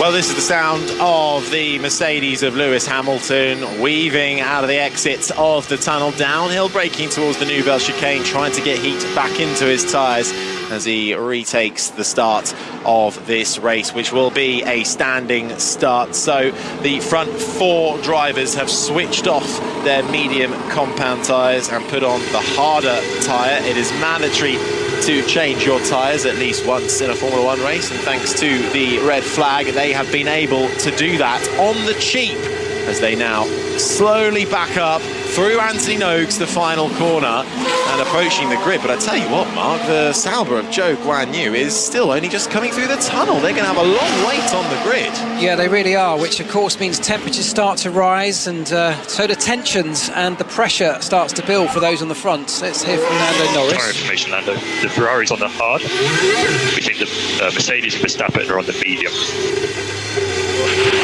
So that was Norris being informed of the tyre situation. His teammate Oscar Piastri picked up a bit of damage to the floor in the early stages of lap 1. And will take this race from second place. Charles Leclerc already lined up and waiting an age, it will seem, on the front row of this race on pole position. And no Esteban Ocon in the Alpine, no Perez in the Red Bull, no Hülkenberg in the Haas, no Magnussen in the Haas. There will be 16 cars who take the restart of the Monaco Grand Prix. It's the two Saubers at the back. Charles Leclerc on pole position, Oscar Piastri alongside. It's all eyes to the lights and foot to the floor as we go racing once again in Monaco. Down towards Saint-Denis, Leclerc covers off that inside line. Piastri with a much cleaner line through turn 1. Sainz can't try and find his way through, but it's Russell hounding the inside of Lando Norris as they make their way uphill towards the casino, through the left-hander as it arcs left, then right. It's Leclerc who leads the way from Piastri. Sainz in third, Norris still in front of Russell, who has a little look down the inside of Mirabeau, but no way through there. Leclerc into the hairpin leads this race. Yeah, so halfway round that first lap, and this is exactly the way that Charles Leclerc wanted it to play out. It doesn't matter how he did it, but he got in front and he stayed in front, and now he has the opportunity to control the pace of this race. And I suspect that pace is going to end up being quite slow. If you're on the hard tyre, which the Ferrari now is, with a potential to go all the way to the end, an unknown I know, but a potential at least, if he's going to get there and save having to go into the pits to lose that time in the pit lane, he needs to manage this pace, and it might end up being quite a slow pace. We'll see how it plays out. Through the swimming pool section as you thread the eye of the needle. Huge speeds here. You can get up to 284 kilometers per hour, and round the final corner. Uphill braking, slightly off camera as you make your way then downhill right over the crest of Anthony Noakes, back onto the start-finish straight as Charles Leclerc embarks on lap 4 of 78 of a restarted Monaco Grand Prix after a big crash on lap 1 between Perez in the Red Bull and the two Haas cars of Hülkenberg and Magnussen saw the red flag come out. It's Leclerc, Piastri, Sainz the top 3, Norris, Russell the top 5, Verstappen in 6th in front of Hamilton. Yuki Tsunoda is 8th ahead of Alex Albon and Pierre Gasly holding on to the final point in 10th. Lance Stroll and Fernando Alonso just outside the top 10 in 11th and 12th. Then it's Daniel Ricciardo, Valtteri Bottas in 14th, Logan Sargent 15th, and Zhou Guanyu, the last runner in the field, 16th, with also no Esteban Ocon after a collision with his teammate on lap 1. Yeah, so decent start for both the Ferraris and both the McLarens. Not a lot between them. Charles Leclerc leads the way. He's got about a second gap at the moment over Oscar Piastri in second. And important because DRS is, of course, now enabled at the end of what is effectively lap 1 of the race. After the restart, 1 lap after the cars get going, that DRS is enabled, allowing the drivers to open that flap in the rear wing. They're within 1 second of the car in front at the detection point. It's only a short DRS zone here, and even with it, just overtaking is tricky to do. Charles Leclerc, though, currently in the hot seat. So let's just put a bit of perspective on this. Charles Leclerc has just completed his second lap of the race, and he's done it in 1 minute 22.6 seconds. That's 12 seconds slower than pole position. 12 seconds. The fuel load weight accounts for about 2. So he is managing his tyres in the extreme in the attempt, it's pretty sure I would say, to try and get them to the end of the race, as is Piastri, Sainz and Norris. And then behind them, Russell, Verstappen and Hamilton will be thinking, that someone producer Paddy clip that up immediately. I'm sure we'll get a radio message that sounds exactly like that shortly from one of those drivers. But that's exactly what I was talking about. Charles is the guy that has the opportunity to control this pace, and you're right, the guys behind them will be desperate to try and find a way past. They know they've got way more pace than that, but if Charles Leclerc wants to hold them all back with a potential of trying to get to the end, that's exactly what he's going to do. Well, this just getting a look now at the race restart, and in the terms of the top three, compared to the initial start, Sainz not as close to the inside line of turn one for Piastri. So it was as they were through Sandoval, up through the hill as they rise up Beau Rivage, through Massenet, the left-hand arc, then Casino Square as you turn right on yourself, downhill then towards Mirabeau, and it was much cleaner than the first time around. And a decent start as you hear the sounds of Fernando Alonso. Makes his way around the outside through Sandoval, slots in behind his teammate still, so good getaway from him. Still down in 12th though. Valtteri Bottas managed to pick off Logan Sargent on the restart. He's now in 14th spot, is the Sauber driver. No points up for grabs outside of the top 10. It's 25 points for the win, currently going the way of Charles Leclerc, who just sets the fastest lap of this race, a 1:21.7. 1 point for the man who finishes in 10th spot. That currently belongs to Pierre Gasly. Okay, so I've got some clarity on the incident, what they've been talking about. Josh, no need to stick this close to Norris. Just manage these tyres at this stage. This is the only opportunity. That's George Russell on the radio being told to manage his tyres behind Norris, but he doesn't quite agree with his engineer. Is this the only opportunity that Russell can find to make his way and try and get through on Lando Norris, or at least cause Norris some trouble with his own management of the tyres? They're currently in 4th. That's Lando Norris on the hard tyre, George Russell on the medium tyre. Andrew, just to go back to that clarification from the FIA Race Control. Yeah, so I think, so the clarity is that you are absolutely right as it happens, Gary. The lap 1, turn 1 incident that was referred to, sorry, Harry. The lap 1, turn 1, I was thinking of Gasly, I think. The lap 1, turn 1 incident that was referred to on the time screen as being under investigation and no further action, that was the Perez crash. Right. So and now they've clarified. I might point out to the FIA, by the way, that wasn't at turn 1, but anyway, that's just maybe just nitpicking. But now they're saying that they've referred to the lap 1 incident between Sainz and Piastri has been noted as causing a collision. Now, I don't see how they can penalise Sainz and Piastri for that if they haven't penalised anyone out of that huge pile up the hill. But anyway, so that's what's happened there. It's not that they're not investigating it, it's that they have investigated it and they've decided it's all okay. That's another bit to clip up, producer Paddy Andrews saying I was right. Piastri on the radio. See the impact of the damage. It looks like the aero balance is sensible at least. That was Oscar Piastri's radio talking about the aero balance seeming okay. Piastri 6/10 behind Charles Leclerc. He's got Carlos Sainz for company. It's lap 7 of 78 of the Monaco Grand Prix. Leclerc leads. Piastri and Sainz battling it out behind in 2nd and 3rd. Norris 4th, still in front of Russell. Verstappen is 6th. Hamilton, Tsunoda, Albon and Gasly the top 10. Just going back to that radio message we heard with George Russell and his engineer, the engineer talking about no need to stick right up behind the gearbox of Oscar Piastri. The reason he's saying that, of course, is that when you're behind another car, you do get into this turbulent air. Let's see if we again. Let me know if you want me to manage everywhere or just 3, 4, 5. If I continue at this pace, we're going to open a pit stop for them. So that was exactly what I was about to say here, right? Because George Russell is thinking, well, look, we're on the medium tyre. They're all on the hard tyre. They've got way more options in terms of how far they're able to go in this race. When you get to the 2 Mercedes and Verstappen, they're on the medium tyre. It's no way that that's going to get to the end of this race. It may be that the hard doesn't either, but the medium definitely won't. So if he does push now, there's an opportunity to use that pace in the medium tyre that might be faster than the hards and the cars in front and try and get an overtake done. But if he doesn't do that, if he manages his pace and drops back, that's exactly what his engineer just said. He's going to open up a gap which will potentially form a pit stop window for the cars at the front. So if Charles Leclerc did want to make or did need to make a pit stop, he might be able to drop back into that gap that George Russell is opening up because he's dropping back from Lando Norris.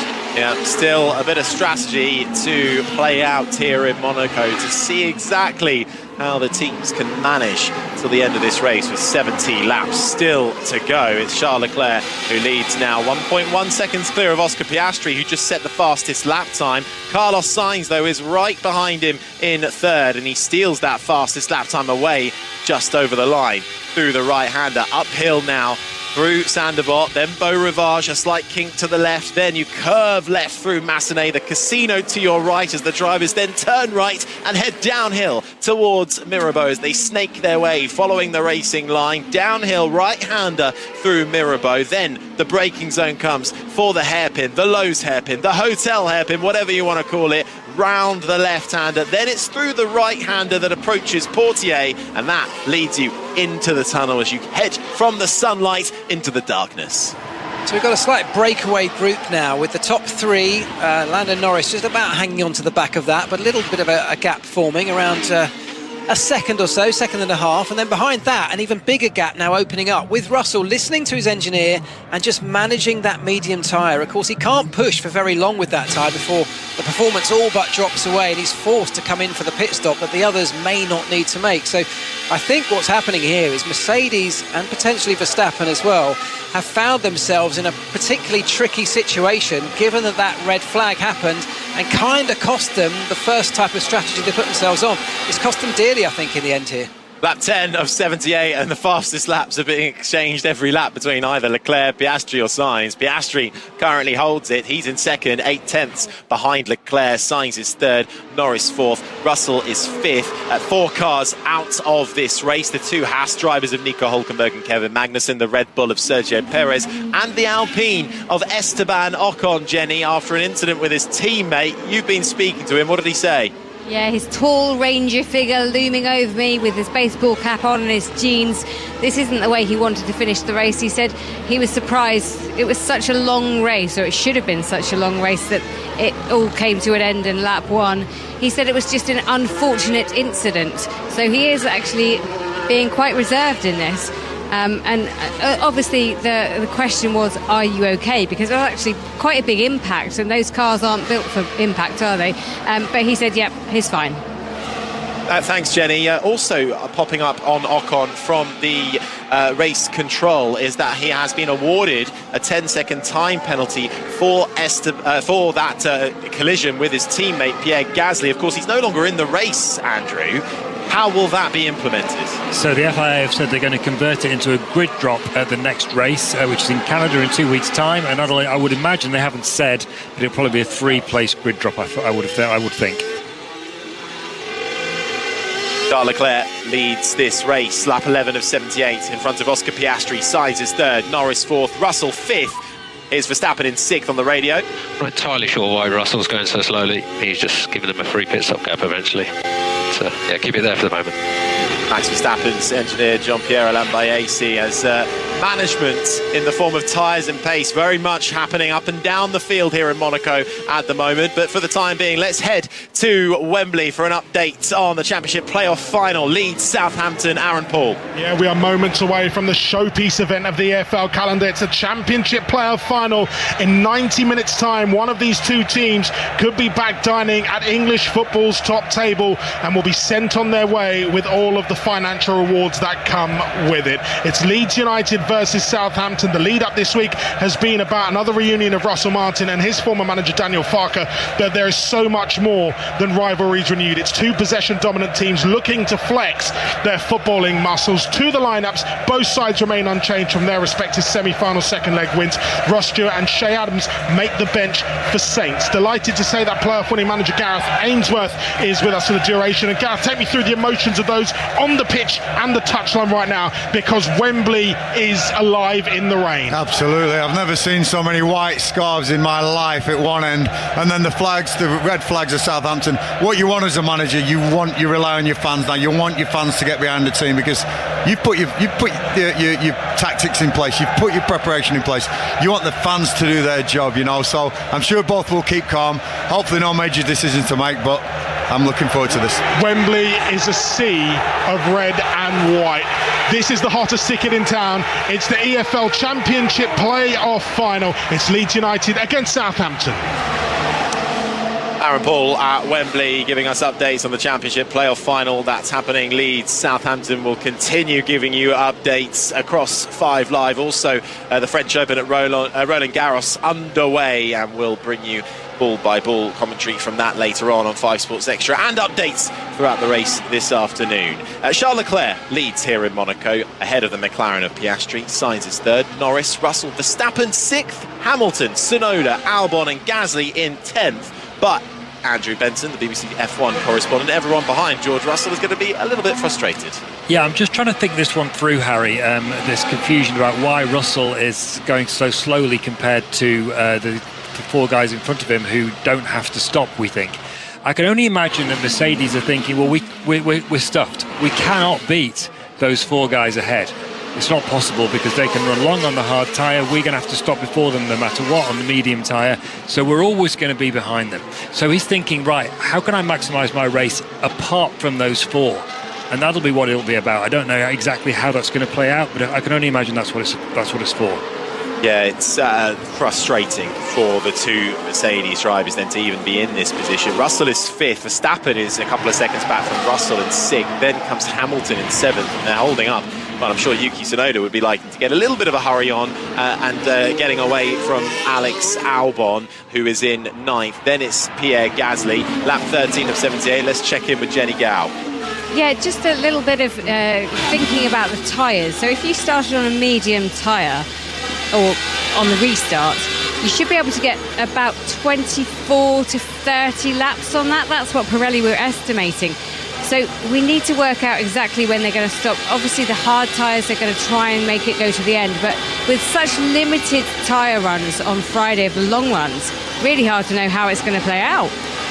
I think what George Russell, just to pick up on what Andrew was saying earlier on, of course he is trying to maximise his own race, and if they push to try and stick to the back of the top 4, what of course they're going to do is burn through those medium tyres and be forced into a pit stop earlier than they might want to.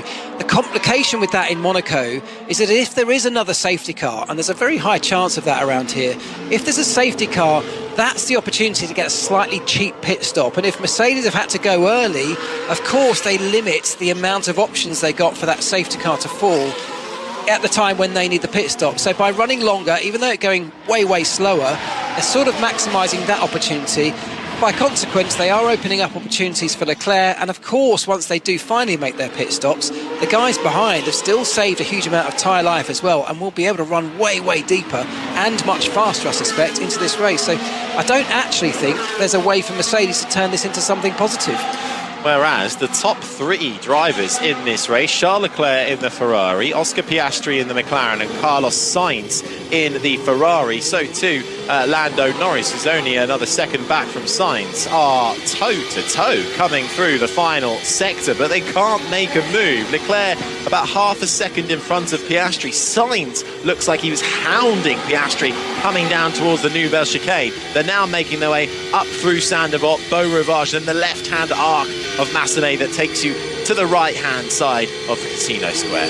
The problem that Oscar Piastri has is that there isn't really too much in the way of strategy that he can throw in here to try and make something work for him. Because if Charles Leclerc can manage his tyres effectively, which he's trying to do now by limiting the pace, if he can get to the end, Piastri, of course, has to mirror that strategy. He can't do anything else. He can't stop for a pit stop.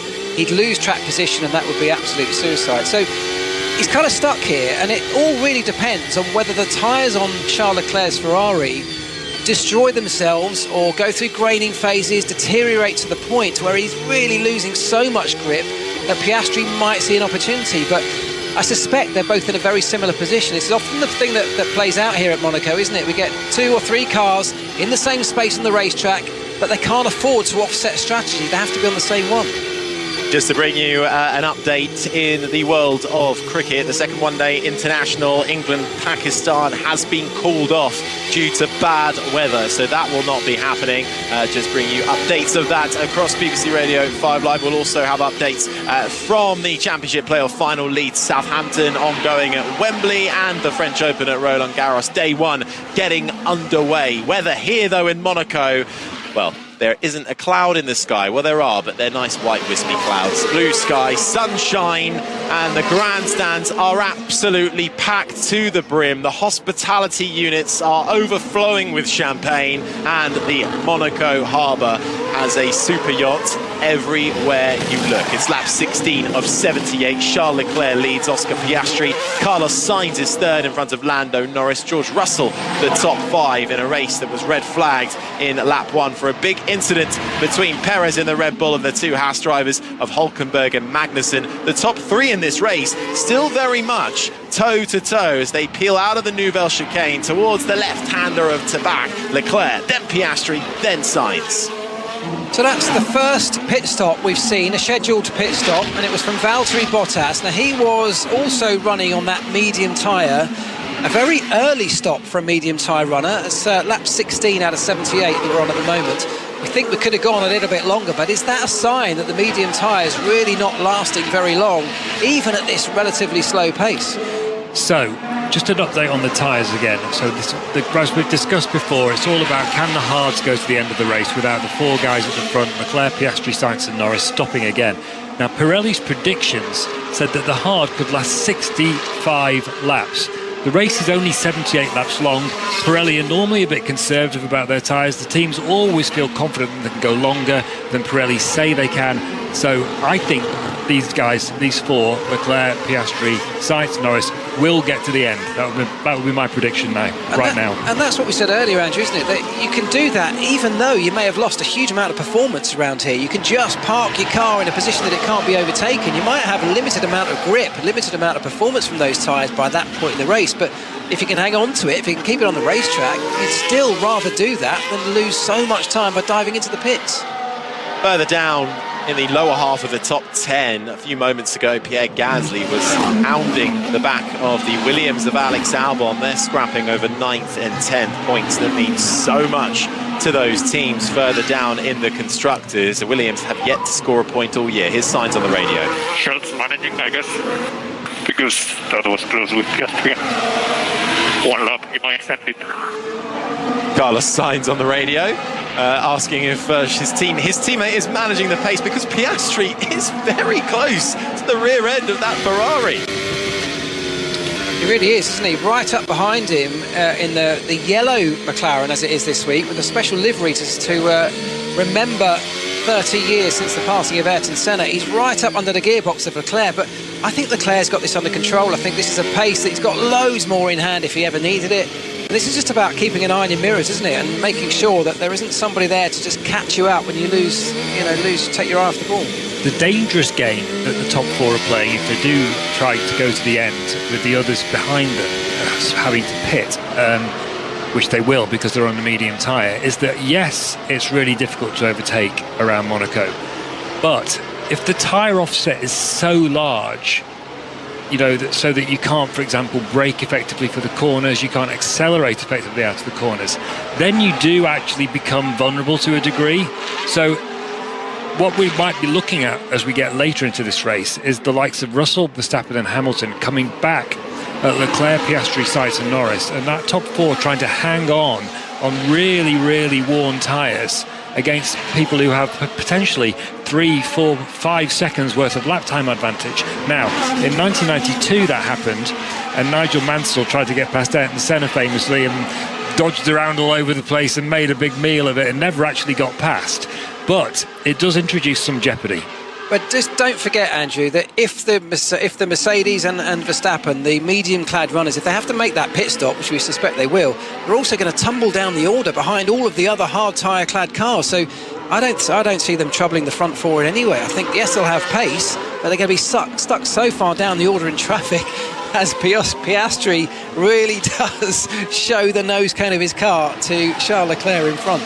Piastri can smell a first Grand Prix win here, and I think he is going to try and force Leclerc into some kind of mistake. But of course, Charles Leclerc, a man with a huge amount of experience now in Formula One, but yet to finish even on the podium here in Monaco, now 3 times a pole sitter, trying to convert it for the first time to the win. Leclerc with a 7/10 gap to Piastri in the McLaren behind. Then comes Carlos Sainz. Lando Norris is 4th. George Russell 5th. Verstappen in 6th ahead of Hamilton. Then it's Tsunoda in 8th for RB in front of the Williams of Albon 9th. And Pierre Gasly currently rounds out the top 10. Just outside is Stroll, Alonso, Ricciardo, Sargent and Zhou.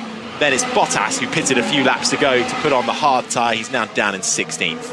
So we're at lap 20 now. Now this is where Pirelli predicted the medium tyres would get to. Maybe another 5 or so laps, but not much more than that. The difficulty that those like Oscar Piastri have is they can smell this opportunity, as you just said. They can see it. He's right up underneath the rear wing of the Ferrari. But fighting for that, going for the overtake, really pushing Charles Leclerc. If these hard tyres are really on a bit of a knife edge as to whether or not they'll get to the end of the race, all of this fighting, squirming around, looking for the opportunities, that takes life out of them. And it's Charles Leclerc, as long as he's got Piastri under control, as long as he keeps this calm and measured and keeps that pace at one that his team are predicting will see him to the end, that's the key here. Championship playoff final between Leeds, Southampton underway. Let's head over to Wembley. Aaron Paul. 10 minutes gone. It's Leeds United 0, Southampton 0. It's a really positive start from Leeds. They've been camped in the Southampton half and have had a couple of tame speculative efforts from Archie Gray and Wilfred Nonso. Southampton just awakening here at Wembley. It's Leeds 0, Southampton 0. Continuing live updates of Leeds Southampton from Wembley throughout the rest of the afternoon on BBC Radio 5 Live. This is lap 21 of the Monaco Grand Prix. Up in the commentary box alongside myself, Harry Benjamin, is the former F1 mechanic Mark Priestley, the BBC F1 correspondent Andrew Benson. Down on the ground will be Jenny Gow. Charles Leclerc has been leading this race from the start, despite a red flag restart. Charles Leclerc ahead of Oscar Piastri in the McLaren. Then it's Carlos Sainz in 3rd, Norris is 4th, and George Russell is 5th for Mercedes. It's round 8 of 24 in the Formula 1 calendar. The red flags came out initially on lap 1 due to a big incident between Sergio Perez in the Red Bull and the 2 Haas drivers of Nico Hulkenberg and Kevin Magnussen. All 3 drivers safe and out of the car, but a big clean-up job needed while we waited to get back underway. We did get a standing start restart, so Leclerc getting away from pole 2nd time around, maintaining the lead from Piastri. Carlos Sainz with a little bit of luck thrown his way in the 2nd Ferrari, having suffered a puncture with contact against Piastri through Saint-Devote on the initial start of this race, managed to take the restart in 3rd. Further back in the pack, the 2 Alpines of Esteban Ocon and Pierre Gasly starting on the fringes of the top 10, which was a really good result for them in qualifying yesterday, hoping for team play, hoping for a double point score this afternoon in Monaco. Now only have 1 car left in this race in the form of Pierre Gasly, after Gasly and Ocon came together in the right-hander of Portier approaching the tunnel. Esteban Ocon given a grid drop for the next race in a couple of weeks' time in Canada. That's the state of play, but right now everybody in the field used that red flag period to change their tyres. As you can do that, it's allowed in the rules, rather than having to do it in the race under a pit stop. That means everyone was able to maintain their position, but what it does mean is that now up and down the field, drivers are managing their tyres, they are managing their pace as they try and get to the end of this race. On lap 22, we've got to go to 78 without pitting. Yeah, and importantly, we've got a mixture of tyres on the cars right now, because there was a mixture on the initial start. We heard Lewis Hamilton talking about maybe complaining towards his team. I told you so. I told you we should have maybe started on the hard tyre, I think is what he was suggesting, because it hasn't worked out well for Mercedes. They, together with the Red Bull of Max Verstappen, are on the medium tyre with everyone around them on the hard, potentially able to go to the end.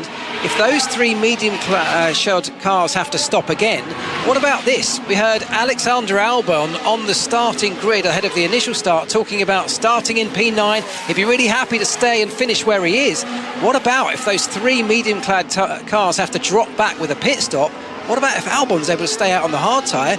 He could be up as high as 5th or 6th. Really benefit Yuki Tsunoda as well. He was just in front in 8th. Tsunoda off the back of some very good results. A 10th place finish in Miami. That was a qualifying. Yuki Tsunoda a 9th place finish 7th place finish, got there in the end in Miami, then followed that up with a 10th place finish in Imola last time around.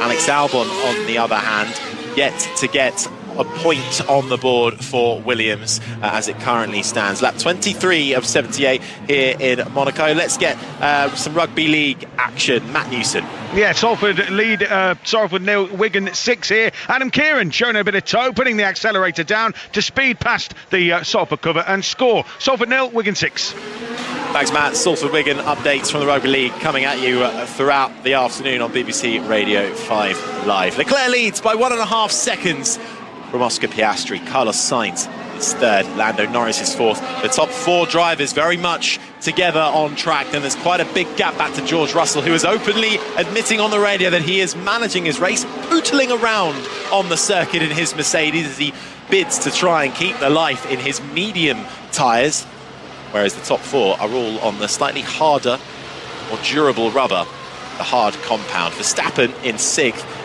We don't say it often, have we, in the last 2 years? Anonymous race from Max Verstappen in 6th. Hasn't moved up a place. I know it's Monaco, qualified 6th.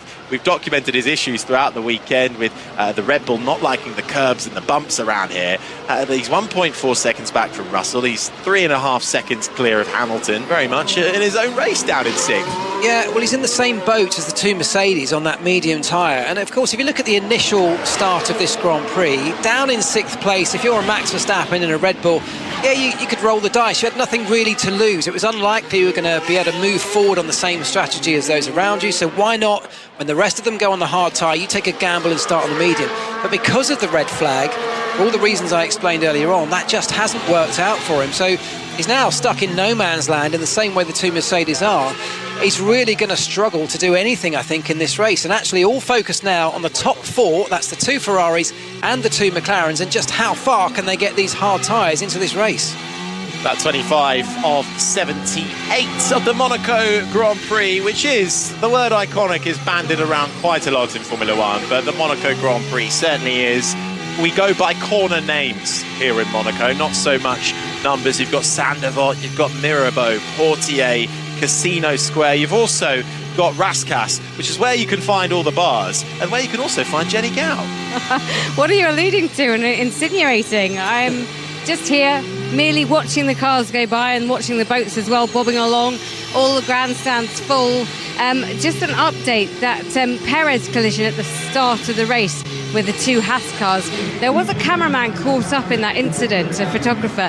He has been taken to the medical centre just to check he's okay. Apparently no open wounds, but just a bit of housekeeping really, and hopefully he'll be absolutely okay. The noise you might have just been able to hear with the top 4 cars going through, it seems like an age until the next lot of cars go. 5 is George Russell, and he's only now going through Rascasse, followed by Max Verstappen, who I think is complaining about being a little bit bored. A little bit bored? Never. You're in Monaco. You can't be bored. It's lap 26 of 78.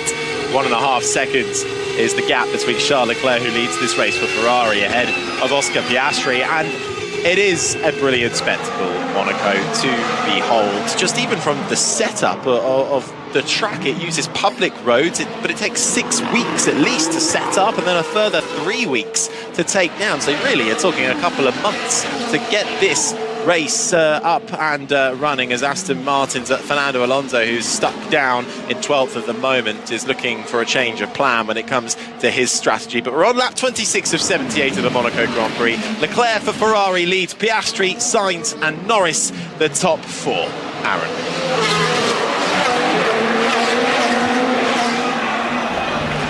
Yeah, Leeds United 0, Southampton 0. As expected, really exciting start here at Wembley. Both sides committing to play attacking football as Leeds pop the ball into the area with Archie Gray. But we've seen the chance for Southampton. Will Smallbone, 25 yards, that free kick from the left-hand side, parried away by the Leeds keeper, Ilan Melier. Delighted to say that playoff winning manager Gareth Ainsworth is alongside me now. Gareth, what have you made of the opening 18 or so minutes? Yeah, I think anyone who expected Southampton to dominate possession will be surprised surprised. Leeds United have had a lot of the ball, and the reason for that is Daniel Farke has set his team up to press. Every time a Southampton player has received the ball, they're being pressed. They're really high, Leeds United, and when they win the ball, players like Nonto and Somerville dropping into these pockets, popping into these areas that are trying to draw the Southampton fullbacks out. I think you can see a style where they're trying to get in behind after sort of an up, back and through, but I'm really impressed with the intensity of the Leeds team at the moment. Southampton, known for all this passing, trying to get these gaps, but they're getting pressed. They're getting pressed the life out of them by Leeds United. After the rain, it comes the sun. Just looking at the touchline, Daniel Farke, arms folded just to the left of his area, and Russell Martin gesticulating to his Southampton players every minute or so. Leeds 0, Southampton 0 for a place in the Premier League. It's continued coverage of 5 Live Formula 1 for the Monaco Grand Prix, lap 27 of 78. Charles Leclerc leads by 1.4 seconds. We'll continue bringing you updates across 5 Live from the other sports going on this afternoon, including the French Open at Roland Garros, day 1 underway, and also continued updates from Wembley between Leeds, Southampton, and rugby league action updates as well. Salford, Wigan, all coming your way throughout the afternoon. But it's a game of patience, Mark, now, isn't it, for the drivers that remain in this Monaco Grand Prix? Yeah, it is. A game of patience or a game of frustration, depending on where exactly you sit in this order. I think what's going to be slightly interesting is if you're a strategist at one of these teams, you're continually, over every single lap, looking at what you would do if a certain scenario played out. One of those scenarios is going to be exactly what you just said there, a safety car. If that safety car comes now, what do you do? Because if you're Charles Leclerc, you think you can possibly get to the end on this hard tyre, but no one's entirely sure, and you certainly don't know how much pace you've got. Behind Charles Leclerc, you've got the 2 McLarens, and you've got his teammate Carlos Sainz. We talked earlier on about the slowness of George Russell, how far back he's dropping, and we talked about that opening up a potential pit stop window. Well, there is now just about a pit stop window between Charles Leclerc and George Russell. What I mean by that is, if a safety car came out and they wanted to make a pit stop because they thought it was the right thing to do, it wasn't looking like they were going to get to the end, he would be able to drop into a slot that would give him at least some free air. Now, of course, then, if you're Oscar Piastri, currently in second, you've got a choice to make. Do you roll the dice? Do you stay out if Charles Leclerc pits and try and get to the end? Or are you also convinced your tyres are not going to make it? So these are the kind of conversations and thought processes that are happening in the background at every single team right now. I think the interesting question about in that scenario, Mark, is that there's definitely a safety car pit window for the top 4 compared to Russell. Oh, well, maybe not Norris. He's not quite opened out enough yet, but certainly Leclerc, Piastri, and Sainz have. But for Leclerc, here's some radio. A little bit of abrasion actually front left. Okay, Lando, we see it. It's the same level as Ferrari had about 10 laps ago. So that's for McLaren and Norris with a tyre update, and obviously concerned about how long those tyres last, but they think they're in better shape than Ferrari are on their tyres. The question for Leclerc is, what does he do in that scenario? Does he dare, as the leader, pit? Because he's going to give up track position and the lead. Because if he pits, you can bet your life Piastri won't and take the lead, and he'll gamble on getting the hard tyres to the end. So even in a safety car, even though they've opened a window, it's still, the race is complicated for all the teams on the pit wall. Yeah, hugely. And it's often the hardest place to make that decision from on a circuit like this. If you're leading that Grand Prix, you just don't know what to do, because whatever you do, the teams behind are highly likely to do the opposite, and it may well play out in their favour. I think that decision will be informed solely by if the tyres fall off a cliff to such an extent that you've got no control over the car, you really can't manage it any longer. At that point, you might be forced to make that choice and try and get onto a faster car and work your way back through if others decide to stay out. But we've got a long way to go yet, and these are all ifs and buts. We'll wait and find out. Well, we've got a lot of talk about tyres in this race, and I think Jenny Gow has found the man who could tell us more at Pirelli. I have. Mario Isola, head of motorsport for Pirelli. How are you doing? You okay? Yeah, I'm okay. This race, it's one of deep thought, isn't it? It's not the most exciting for the drivers, but what can you tell us about the guys who are on hard tyres right now? I believe the hard tyre can go to the end of the race. We know that it's very consistent here. It's not a matter of wear. The wear is very, very limited. It's more a problem for guys on the medium tyre, because the medium had some graining on the front, and graining obviously is causing degradation. Hang on 1 minute. Just abrasion for you. That was a message from Lando Norris about graining. The guys, as you say, the guys that are on the medium, so the two Mercedes and Verstappen, they're in kind of no man's land at the minute. They can't really do anything, can they? They decided to start on the hard, so the only option they had at the restart was the medium to avoid a pit stop. They have to manage heavily the tire to the end of the race. Not sure they can go to the end of the race with the medium. And what about graining? We've heard a lot about it. Once a tyre grains, if you can explain graining in short words, that would be good. But can you get it back? Not really. You can clean the graining when the tire is worn, not during the usage. And the graining obviously is affecting the degradation. So it's a problem for the guys with the medium, but they can manage the tire without pushing too much at the front and trying to make the medium to survive a longer stint. Okay, Mario, I'll let you go back in. Thank you so much. Mario Zolo from Pirelli speaking to Jenny there. Let's head straight to Wembley. Update: Leeds Southampton in the Championship playoff final. Aaron Paul. Deadlock broken here. Leeds United 0, Southampton 1. It's one touch pass and go trademark Russell Martin football that puts the Saints ahead. Will Smallbone with the ball through the legs of Ethan Ampadu. Gorgeous pass that split the Leeds defence in two. On rushing was Adam Armstrong. He took a touch, brought it into the box and just placed the ball across the face of Ilan Mellier's goal. It's a cracking finish, Gareth Ainsworth, and Southampton clinical when they need to be. Absolutely, and if you want a chance to fall to somebody, it's Armstrong, the form he's been in. Smallbone, it wasn't a 10 pass move, it was more of a 3 or 4 pass move here, but Smallbone has just pokes it through Ampadu's legs, and what I've seen is Rodon and Gray, they're just caught in behind, they're not getting up with the Leeds line, they're playing them onside, and Armstrong, he only needs one chance, he's had one, he's got one goal. 24 goals for the season for Adam Armstrong, and what a time to score. Leeds United 0, Southampton 1. Here on lap 32 of 78 of the Monaco Grand Prix. It is still Charles Leclerc who leads by a second, then it's Piastri, Sainz and Norris. So those front four very much together. Then the first of the big gaps. 13, almost 14 seconds between Norris and Russell. Then it's Verstappen, Hamilton. Then there's a big gap back to Yuki Tsunoda, almost an 18-19 second gap. Then Albon, then Gasly. Also a gap developing between the two Aston Martins of Lance Stroll in 11th and Fernando Alonso, who's got a 7-second gap in front of him in 12th. Now, Alonso has done this before in Monaco. Was it last year where you could see on the driver tracker that we are able to get access to the massive gap in front of Fernando Alonso around the entire rest of the track as he kept up nearly half of the field behind him. And at the moment, same thing is happening again. Very much perhaps playing the team game as his teammate Stroll out in front. Alonso is keeping Ricciardo, Sargent, Joe, Bottas all behind him. Yeah, so Alonso essentially playing the sacrificial lamb role here. He was actually out-qualified, unusually, by his teammate Lance Stroll, and that's the way they find themselves, with Stroll in front of him in this race. With Alonso now dropping back, managing that pace and holding up the field, he's trying to create a gap that will allow that medium-clad Aston Martin of Lance Stroll to make the pit stop and still drop into that in safety in front of those cars behind. So a team strategic game here, but it's Alonso that's suffering as a result.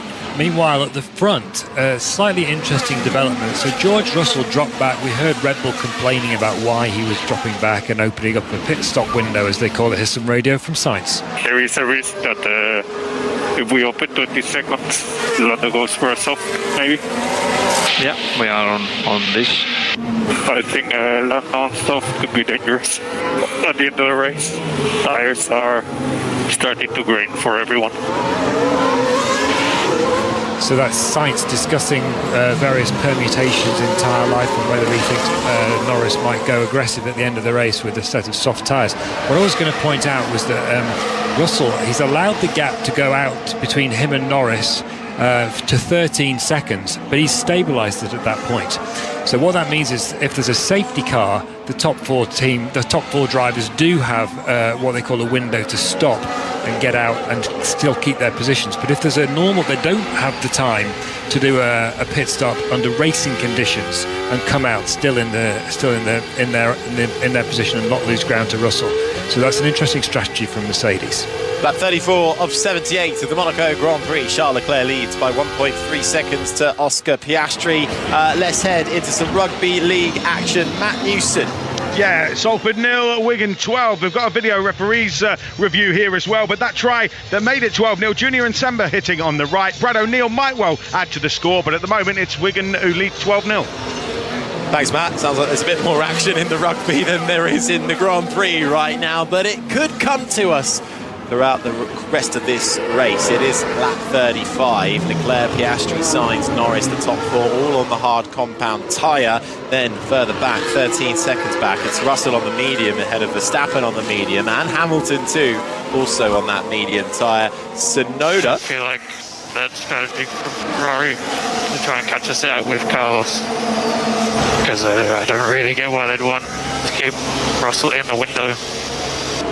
The medium of Sainz was damaged on lap 1, so he does not have a medium, only this hard and some softs. We think they want to avoid Lando trying anything. So that is the team radio from Oscar Piastri and his engineer Tom Stallard. So it's so fascinating hearing Sainz and Piastri both thinking bigger picture here in terms of strategy and what other drivers might do. Good point raised that Sainz's mediums were damaged from the puncture on lap 1.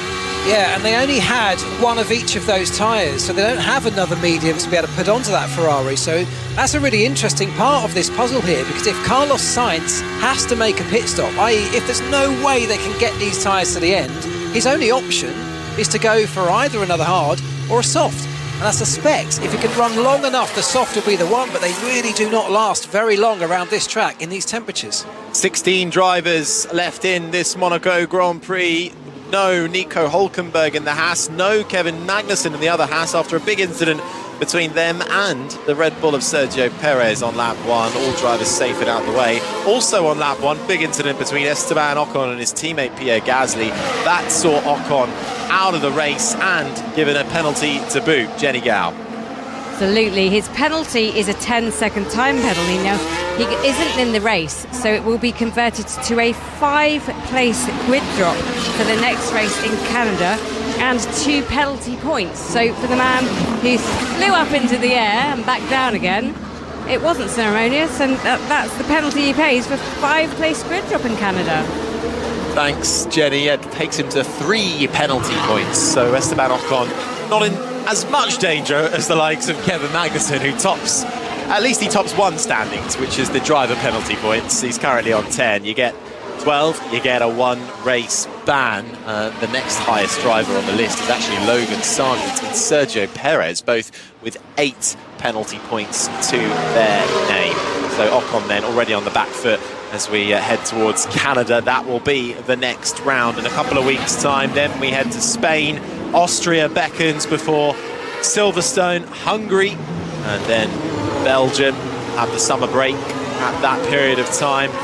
We arrive in Zandvoort, the home of Max Verstappen, who does lead the championship by 48 points. He has 161 points to his name, ahead of Charles Leclerc, who is second. Sergio Perez, after a tough Imola and now an even tougher Monaco, fallen down to third in the Drivers' Championship ahead of Norris and Sainz, the top 5. That's how it currently stands coming into this race. But Charles Leclerc set to gain a nice 25 points in the bag if he can continue holding on at the front. 3 times now pole position around this Monaco Grand Prix circuit. The Monegasque home driver, a lot of the drivers live in Monaco. He was actually born and raised here, but he's never been able to finish on the podium, let alone win the race. Is this the day that Charles Leclerc can put that right? It's certainly looking good for him right now. I think the next moment of interest here is going to be at what point do these medium-clad cars, that's the 2 Mercedes and Max Verstappen, if we look at the top 10, at what point do they have to make a pit stop? Just looking at George Russell's pace, which has been managing, of course, all the way through this race to now, it's just starting to drop away. Certainly drop away from Lando Norris in front. So is that tyre reaching the end of its life? We've gone way beyond the lifespan prediction that Pirelli gave us ahead of this Grand Prix. And yes, I know they've been managing a much slower pace, but it's going to come to an end at some point, and I suspect we might be getting there looking at the lap times coming out of George Russell. If that's the case, they've got to dive into the pits, cost them around 20 seconds, and that is going to push them way back down the order on a track that's very difficult to overtake on. Leclerc, less than a second, splits himself and Oscar Piastri. first and second in this race. Sainz is third, then comes Norris. The top four very much together, and then that gap, as you say, Mark, 17.5 seconds between himself, Lando Norris, and George Russell. Max Verstappen a couple of seconds further back in 6th, and then another couple of seconds back is Lewis Hamilton. Then there is a pit gap between Hamilton and Yuki Tsunoda, 22.8 seconds between the Mercedes and the RB driver. Then comes Albon and Gasly, the top 10. And a reminder, in Formula 1, it is the top 10 drivers that get points come the end of the race. 25 points for the win, all the way down to 1 point for 10th. And you can get an extra bonus point if you set the fastest lap and hold on to it by the end of this race, but only if you finish within the top 10. Just outside of those point scoring positions is Lance Stroll in the Aston Martin. 12 seconds between himself and teammate Fernando Alonso. Daniel Ricciardo is 13th, Logan Sargent, Zhou Guanyu and Valtteri Bottas make up the 16 drivers that are still in this race, with no Esteban Ocon, who crashed with his teammate. Hulkenberg, Perez and Magnussen involved in that big incident that brought out the red flag. Jenny. Just looking. Oh, hang on, Jenny. Team radio. If you can, we need to slow down a bit. Yeah. I mean, what's the scope of that? We are preventing McLaren to have a pit stop window because we have no rush in this happening. I didn't get it, but that makes me push into slow speed, which I don't like. So Charles Leclerc talking with his, well, now fairly new engineer, Brian Bozzi, about the pace of his Ferrari car, Mark, being told to slow down so that they can't allow a pit stop gap, which is around about 19 to 20 seconds for the McLarens, but Leclerc not liking the way the car feels when he slows down, particularly through the mid-corners. Well, I think, yeah, what they don't want to do is give McLaren this free opportunity that if they do have to make pit stops, that works for them. The problem for Charles Leclerc is that by slowing down, he of course lets the McLaren right up behind him, puts him under a little bit of pressure, and he has to really push through the slow speed stuff, because that's where the opportunity for any overtaking is. Doing so, of course, takes even more life out of his tyres, and the very reason he's been asked to slow down in the beginning is because they're desperate to eke these tyres out right to the end of the Grand Prix. Continued updates of the championship playoff. Now Leeds against Southampton. Let's head back over to Wembley. Aaron Paul. Leeds 0, Southampton 1. A classy finish from Adam Armstrong has Southampton ahead here, but they've just lost David Brooks to a shoulder injury. Big blow for Russell Martin. Samuel Adozion in his place. Leeds trying to play their way back into contention in this tie. It's Leeds 0, Southampton 1. Thanks, Aaron. We continue with our coverage of the Monaco Grand Prix here on BBC Radio 5 Live. We've just gone over the halfway mark. Lap 40 of 78. Leclerc leads Piastri, Sainz, Norris, the top four. And there is strategy to play out between how long can you manage your set of tyres, how can you manage your pace, can you slow down and try and stop those behind you from getting a pit stop if the gap doesn't appear. You need around 20 seconds to make a pit stop for it to not impact your race too much. And the other thing to bear in mind, Mark, is that now we're getting lapped cars in the way of the leaders. I was just going to say, yeah, they're coming up against Valtteri Bottas, who's currently bringing up the rear of this field, but that's a challenge around Monaco. You've got to find your way through what will be the entire field at some point as those leaders come past. You've got to do that without, of course, making any contact, but also without giving an opportunity to the car that is right behind you. Yeah, and now Leclerc, Piastri, Sainz having to make their way through the Alonso train that is just in front of them. Alonso and that train of cars coming through the Nouvelle chicane, and Leclerc now right up behind the Sauber of Zhou Guanyu. Then comes Sargent, then Ricciardo, then Fernando Alonso. Lap 41 of 78, Jenny Gao. If the race finishes like this, Leclerc, Piastri, Sainz the top three, Norris, Russell, Verstappen the top six, then Verstappen would still lead the championship, but that would be reduced, his lead, to just 31 points. So Leclerc in second place in the championship with a win. That's okay, we can take that. The biggest loser would be Perez, who moved down 2 positions to 5th with 107 points. Of course, he is out of the race along with Ocon, Hulkenberg and Magnussen. Yeah, thanks, Jenny. And over in the constructors as well, one of the big movers would be Alpine, who managed to get another point on the board. So too for Williams, though, who will get more points. And if they can hold on to Albon's 9th place. That will be their first point of the year. That would take them above Sauber, above Alpine, and would finally get them off the mark in this 2024 Formula One season. The barriers are close in Monaco, but that doesn't always seem to stop the drivers from giving them a little kiss. Just on the exit of the swimming pool section, Carlos Sainz rubbing the inside of the barrier with his front right tyre and managing the traffic. His teammate Charles Leclerc makes his way through the Fernando Alonso train that consists of the Spaniard plus Daniel Ricciardo, Logan Sargent, Joe Guan Yu and Valtteri Bottas, who are the last runners in the field at the moment, all doing a good job, it has to be said, of getting out of the way where possible. Yeah, and just looking at the little gaggle of cars that is the two Mercedes and Verstappen, they're the sort of point of interest at this point, running around on the medium tyre, which we don't think will get to the end, as opposed to the hard tyre runners in front of them that will. What they've successfully managed to do as a group there is pull away from Yuki Tsunoda, which is the next car behind Lewis Hamilton. He's on the hard tyre. Because he's in that RB without the same pace that the cars in front have, they have managed to open up a pit stop gap ahead of that next hard tyre shod car. And that means that when those three runners have to make their pit stop, if they go onto a hard tyre, if they can run it long enough to go onto a soft, they may well, although they may shuffle the order between the three of them, they should still retain the same three positions.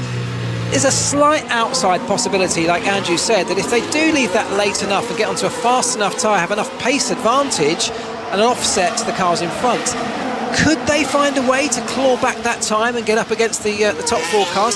I think it's a real tall order, but opening up the gap to Tsunoda has at least kept him in what will be the top 7 group of cars. Yeah, absolutely. I thought we were about to get a little bit of an opportunistic overtake from Daniel Ricciardo and Fernando Alonso, because it all got a little bit tight with Norris trying to lap Alonso and Ricciardo. Ricciardo couldn't quite make it happen, but we get our second pit stop of the day. This time it comes in the form of Lance Stroll, who now drops to the back of the pack, and he comes out and he's put the hard tyre on.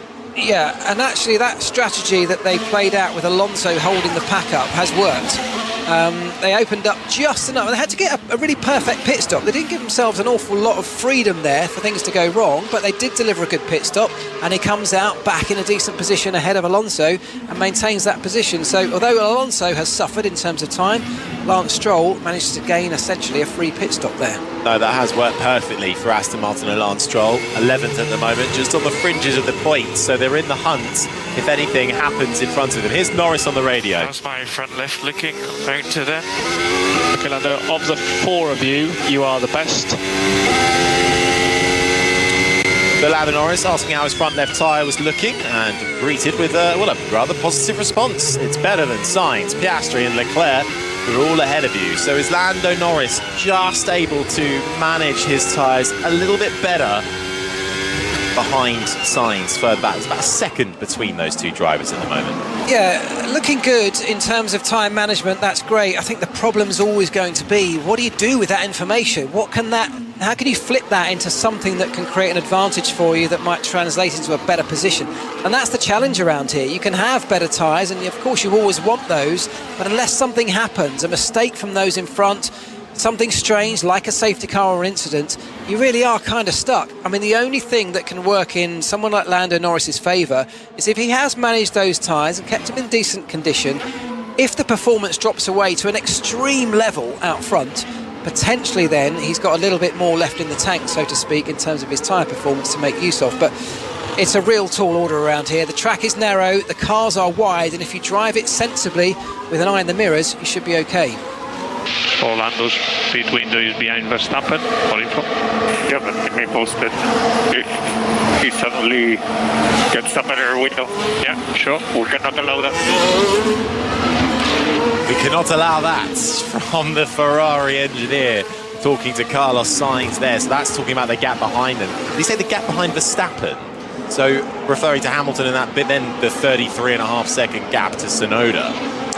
Yeah, I think what he was talking about, I missed the middle bit of what he said there, but I think he was talking about Lando Norris's pit window being behind Verstappen, i.e. if he makes a pit stop, he'll drop in behind Verstappen.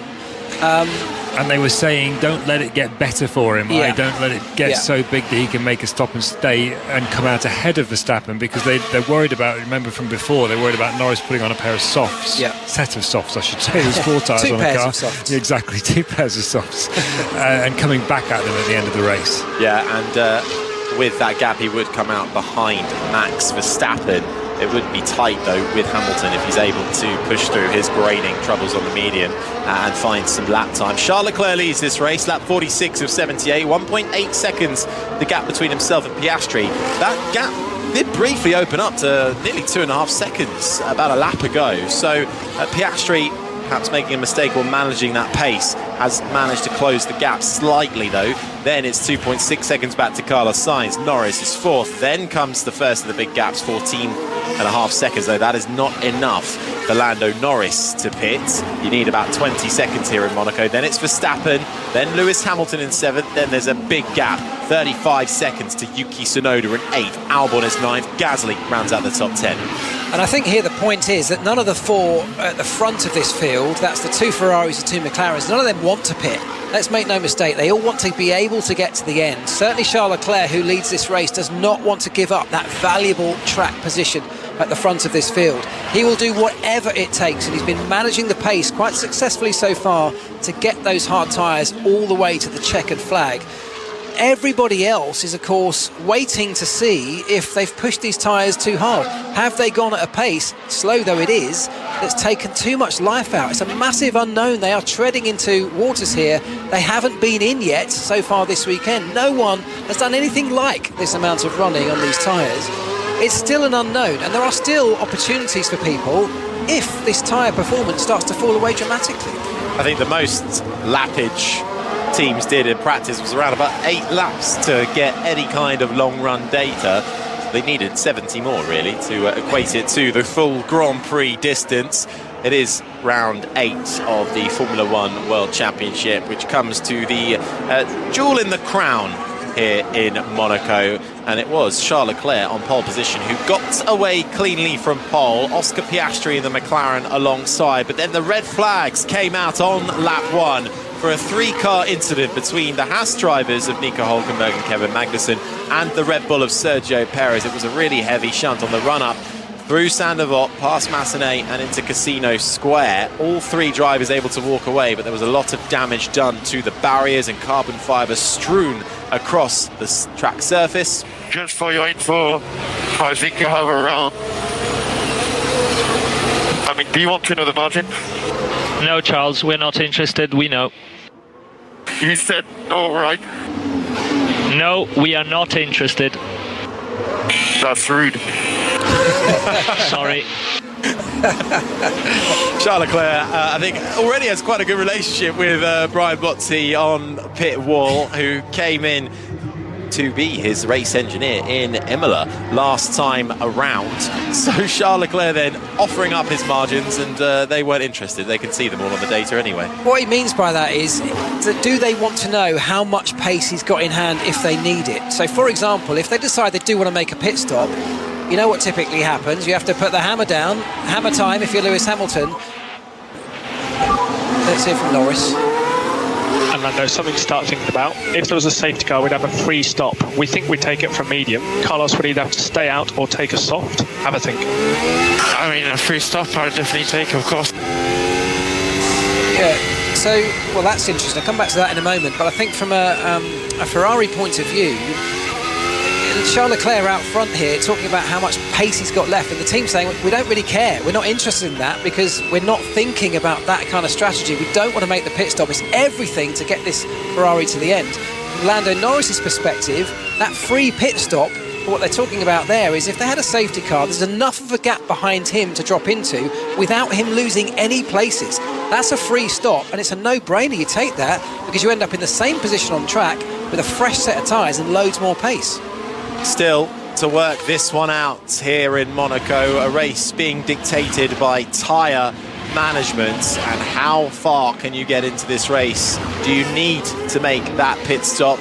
when the red flag came out for the Red Bull of Sergio Perez and the two Haas cars of Hulkenberg and Magnussen. That allowed the entire field to change their tyre compound for free, effectively a free stop. It's mandatory to make at least one pit stop in a Formula One race, but if you get a red flag and it works out for you, you can do it then, and that is what pretty much everybody did. So the question then comes, can the drivers go to the end on their chosen rubber? That is what is playing out at the moment, but for the Aston Martin of Lance Stroll, he has had contact with something, because the rear left tyre has just flown off, the rubber has flown off, the rim still remains. He's made it back to the pits. Lance Stroll greets his Aston Martin mechanics, who are going to put the soft tyre on. It's a slightly slow pit stop, but Stroll with damage then, and you can see the tyre rubber has flown off the car and has come to a halt. I think, has that been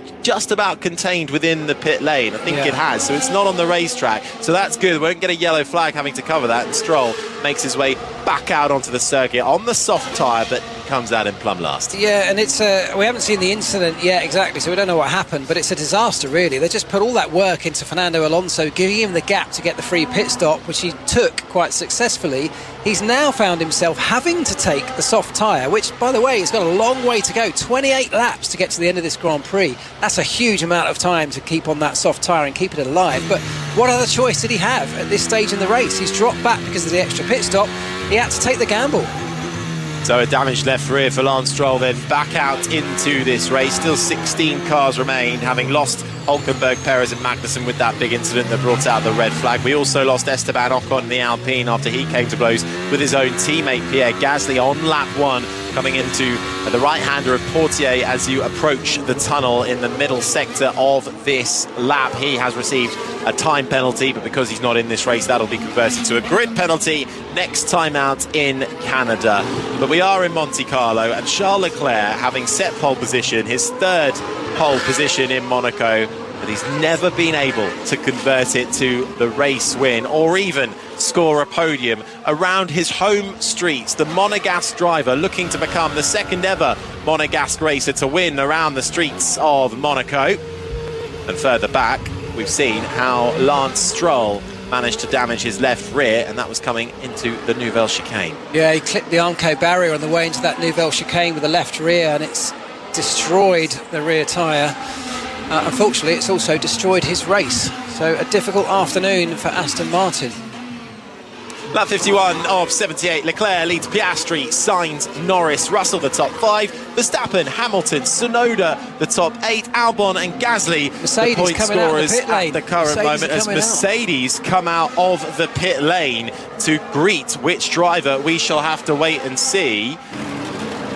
And they're getting ready though, and we'll see imminently which one comes into the pits. Is anybody else making a move? Are they trying to get a car into the pits? It's Lewis Hamilton who comes in from 7th spot in this race. He had a 45-second gap behind him, so he won't lose any positions. It's a 2.5-second pit stop. Yuki Tsunoda in the RB is the car behind him, as Lewis Hamilton quickly receives his new tyres and he peels out of the pits. And I think he's gone on to the hard compound tyre as he makes his way out of the pits, rejoins this race, heads uphill through Sandoval, holds on to 7th spot. Yeah, so that was that gap that we talked about, that those three on the medium tyre had managed to open up in front of Yuki Tsunoda.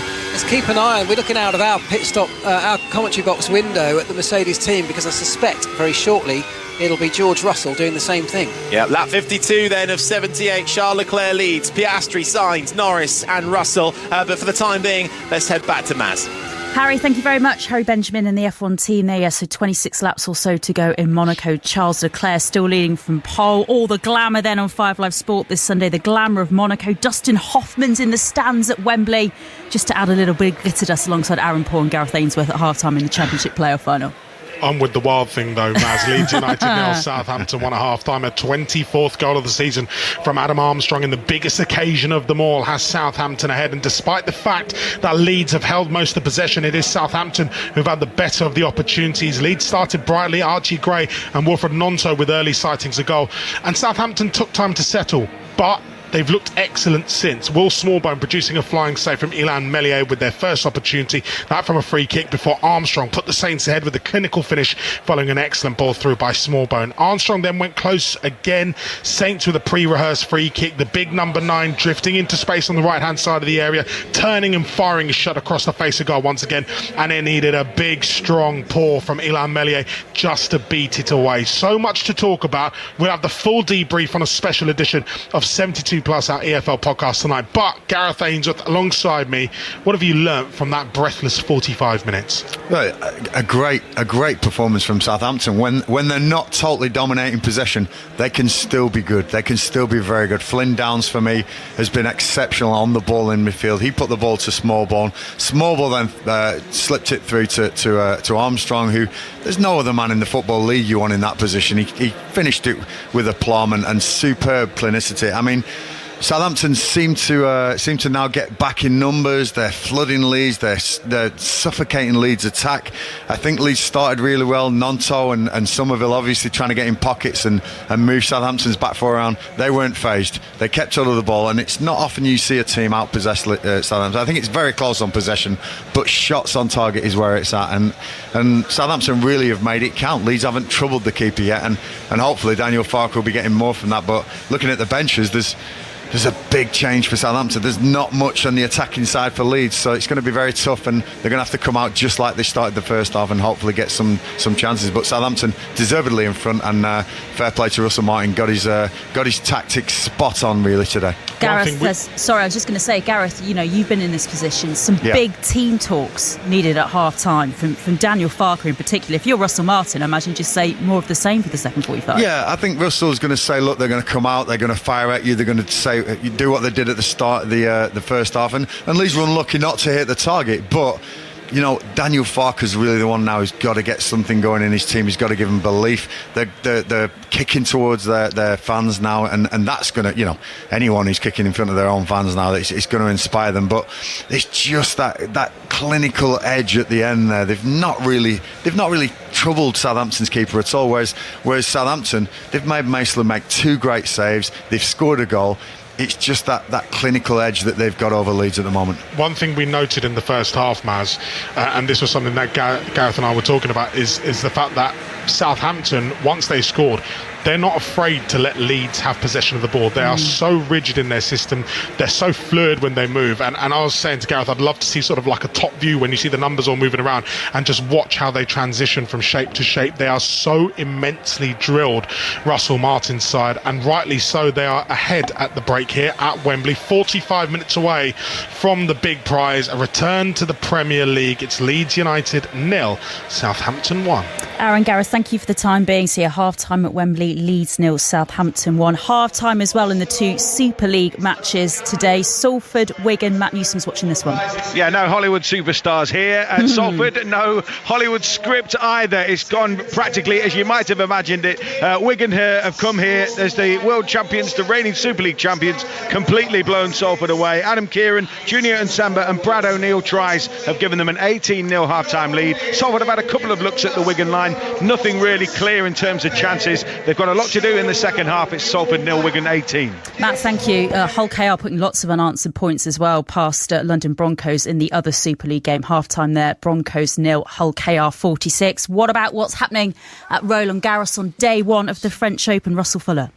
Carlos Alcaraz is a winner, a match that was completed under the roof against JJ Wolf of the United States. He dropped just 4 games in reaching the second round. And the reason we've not updated Jack Draper recently is that he's on one of the outside courts. It was a very, very heavy shower. The sun is shining again now. He'll perhaps resume at about 20 minutes. And he's fighting back against the qualifier Jesper de Jong. 2 sets to love down, now 2 sets to 1 down, and 4-1 up in the 4th. Russell, thank you very much. We'll be back with Russell in the next sort of half an hour, 40 minutes or so after the conclusion of the Monaco Grand Prix. They're on to lap 56 of 78. So let's rejoin our F1 team and Harry Benjamin.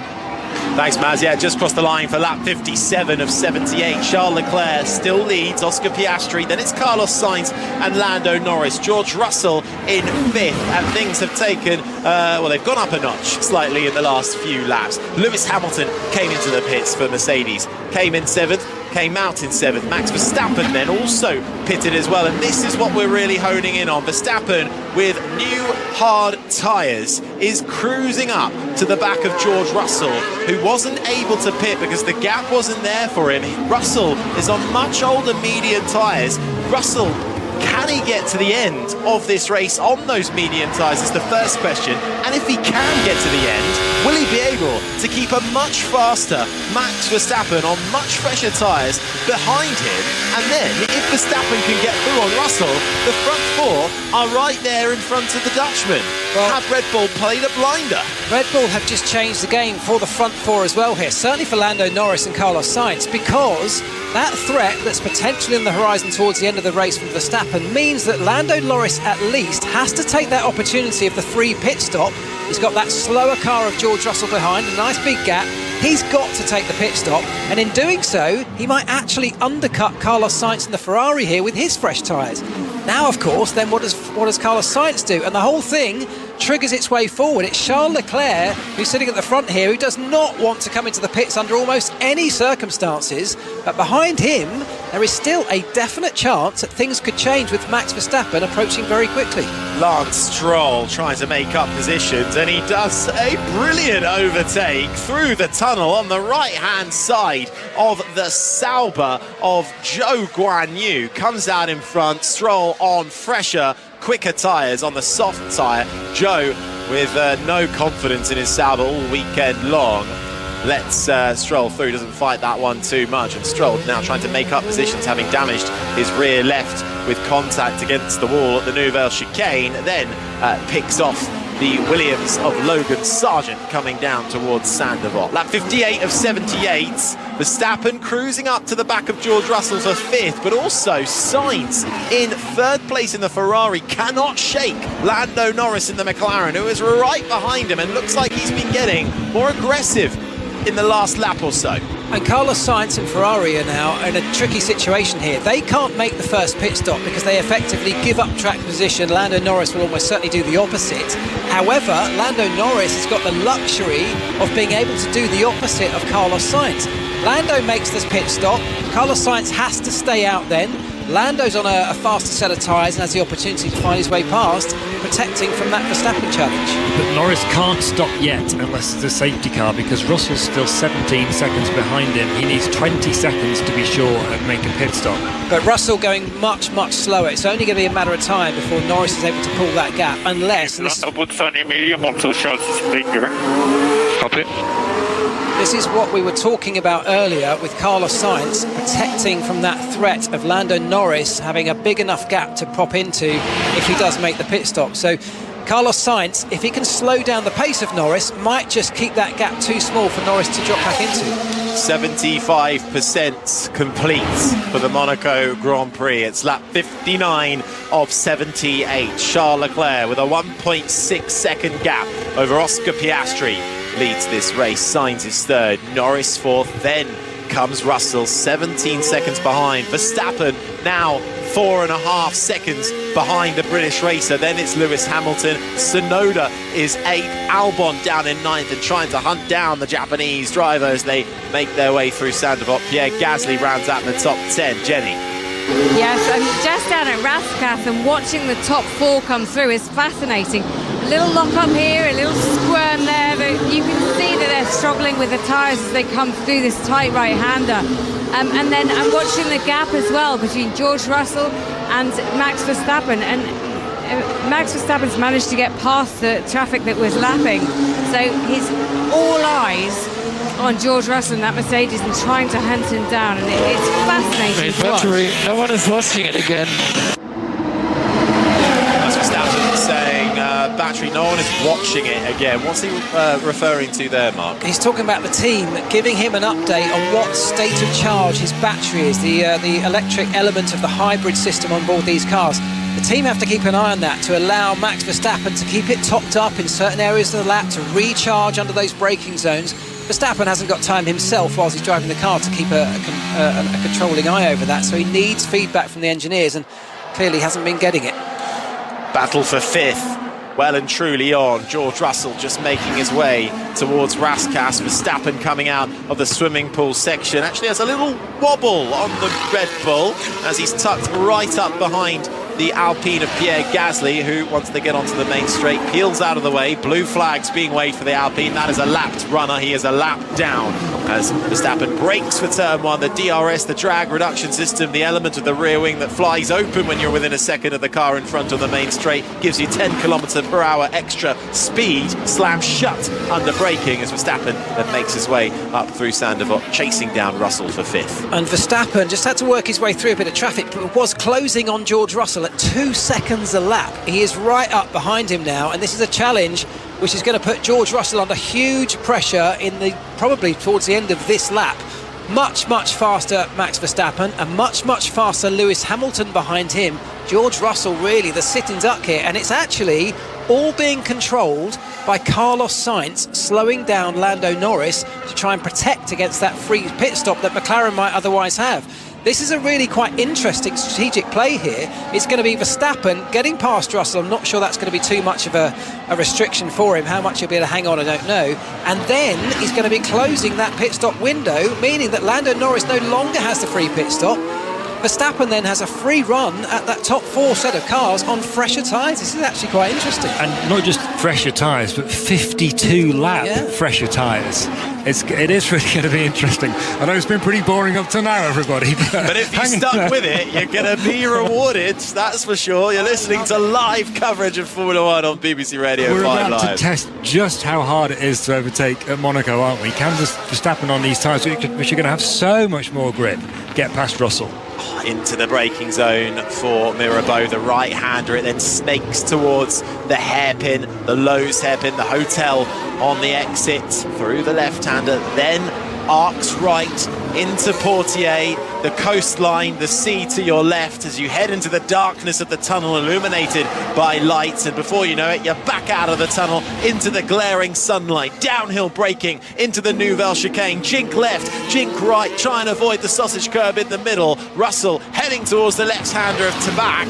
Verstappen following him all the way. Half a second between these two drivers through the swimming pool section, threading the eye of the needle. Huge speeds of over 250 kilometers an hour. Comes to a close when you brake for the right-hander of Raskas up the hill at Anthony Nogues, round the final corner and down the main straight. Verstappen will have DRS, the drag reduction system. The rear wing element opens. He closes in on Russell, but before he can find a way through, he has to brake for Sandoval, and they head uphill and they do it all over again. The one big problem that Verstappen has here is that looking at the qualifying laps from yesterday, the Mercedes was the fastest car of anybody on track in the high-speed sections of this racetrack. Those are the opportunities for that Verstappen Red Bull to try and close up, and he just can't do it at this point. So for Russell, the key thing is the acceleration zone out of Portier, which he's approaching now. He mustn't get wheel spin. He mustn't allow Verstappen a chance to get a run on him through the tunnel. Through Portier they go, the right-hander. Looks like it was a decent exit into the tunnel for George Russell. Verstappen will get the help of a little bit of a tow, a little bit of the slipstream off the back end of that Mercedes, but there is not enough tarmac before you have to come into the braking zone, downhill towards the Nouvelle chicane. Closes up through the corners, 15 laps to go here in Monaco. Can Russell hold off Max Verstappen for 5th place in this race? Lando Norris continues his battle with Carlos Sainz, who's doing a sterling effort of really playing the team game, helping his teammate Charles Leclerc try and seal his first ever victory around the streets of Monaco, across the line for lap 64 of 78. And now what is going to come into play for this fight between Russell and Verstappen is traffic. First of all, they get through the RB of Tsunoda, who gets nicely out of the way, but Verstappen is really closing up through Massenet. It arcs right through Casino Square. Downhill braking once again for Mirabeau. No way through on that occasion for Verstappen. And this is interesting because the fate of the top 4 really lying in the hands of George Russell here. Just how long can he hold off the charging Max Verstappen? But also what we're seeing is just an example of how difficult it is to get past, even with a much faster car. So even if Max Verstappen clears George Russell, he's then got to get his way through the front 4 cars, which are all quicker than George Russell's Mercedes right now anyway. And that in itself is a tall order, but he will at least put them under pressure.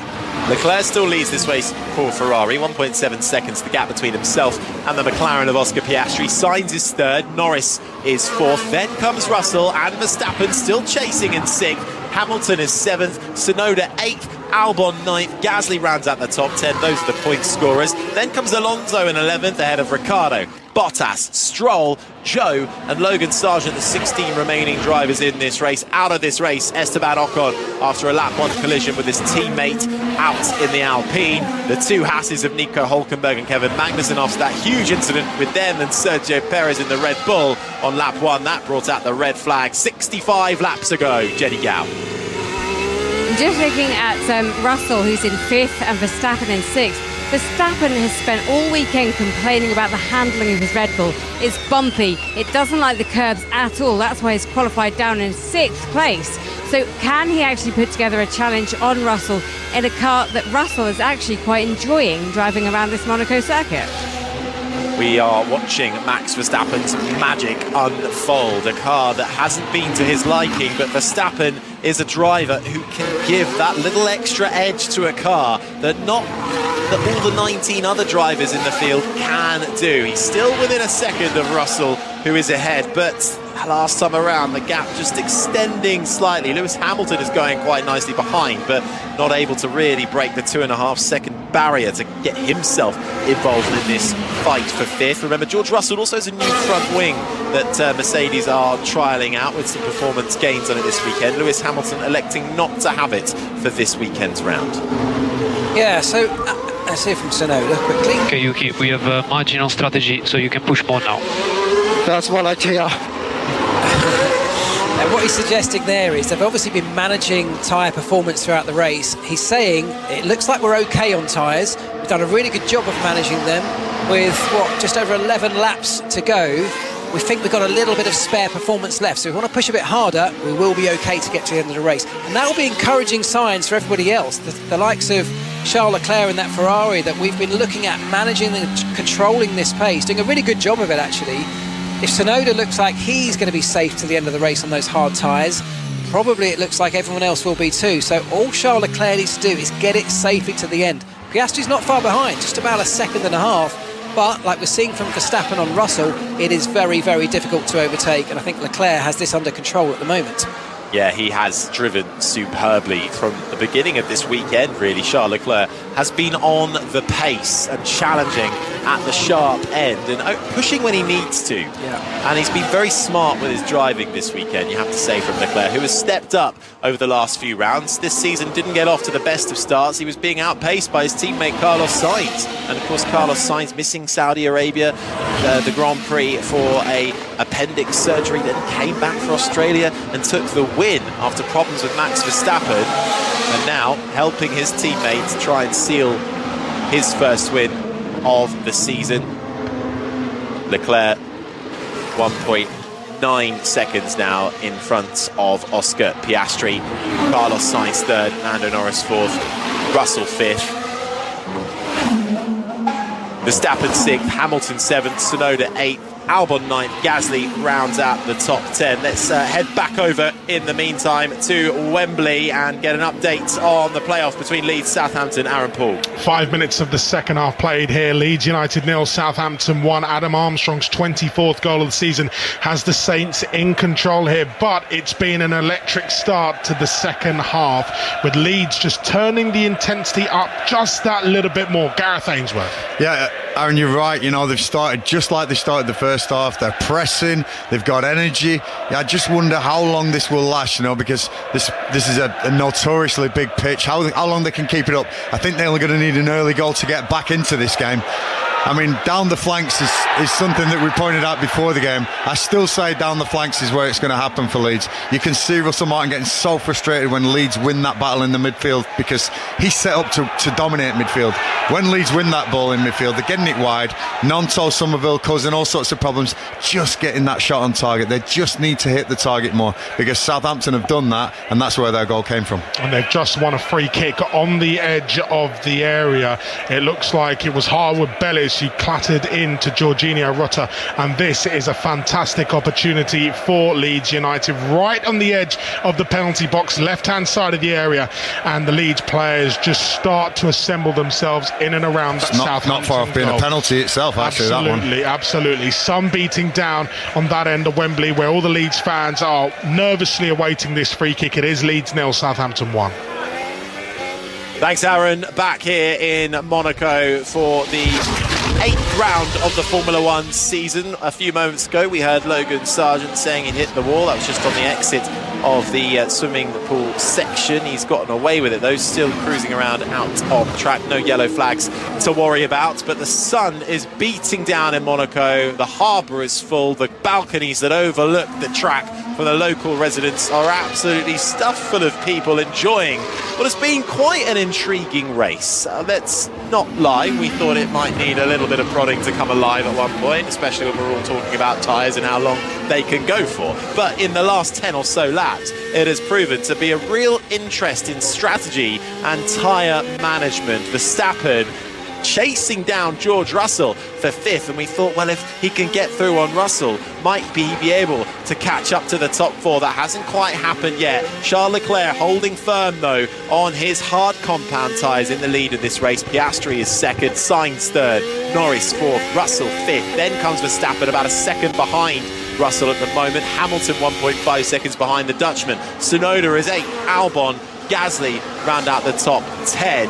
Then it's Alonso, Ricciardo, Bottas, Stroll, Joe, Sargent, the 16 drivers left in this race. Ocon is out, Hülkenberg is out, Perez is out, and Magnussen is out, in a race that was red flagged halfway through lap 1. A standing start was ordered for the restart, and it was Leclerc who had to do it twice in a row.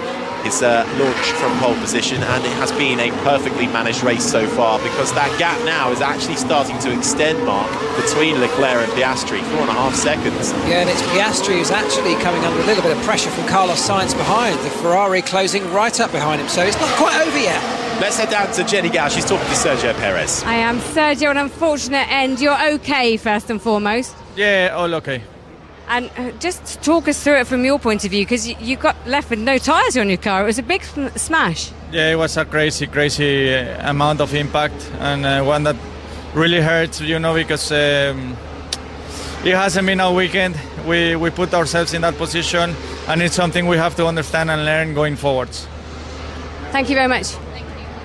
Jenny chatting to Sergio Perez there, who was involved in that lap 1 incident with the 2 Haas cars of Kevin Magnussen and Nico Hülkenberg. Hülkenberg really the innocent victim of that. Magnussen front left contact with Perez rear right, and it ended up in a rather big incident in the run-up towards Casino Square, but the marshals doing a great job of getting the drivers to safety and then clearing up the track to allow us to go back racing. And we have now completed 71 laps of this Monaco Grand Prix out of 78 into the closing stages now. Charles Leclerc has now got a 6-second gap between himself and Oscar Piastri. Can Charles Leclerc finally seal the deal around the streets of Monte Carlo, having come close on so many occasions before? Oscar Piastri in 2nd, a brilliant qualifying and a brilliant run of form in the last few races. Piastri, though, now having to look in his mirrors, because Carlos Sainz and the other Ferrari is all over the back of him, through the left-hander to back, and they're bringing Lando and Norris along for the ride as well.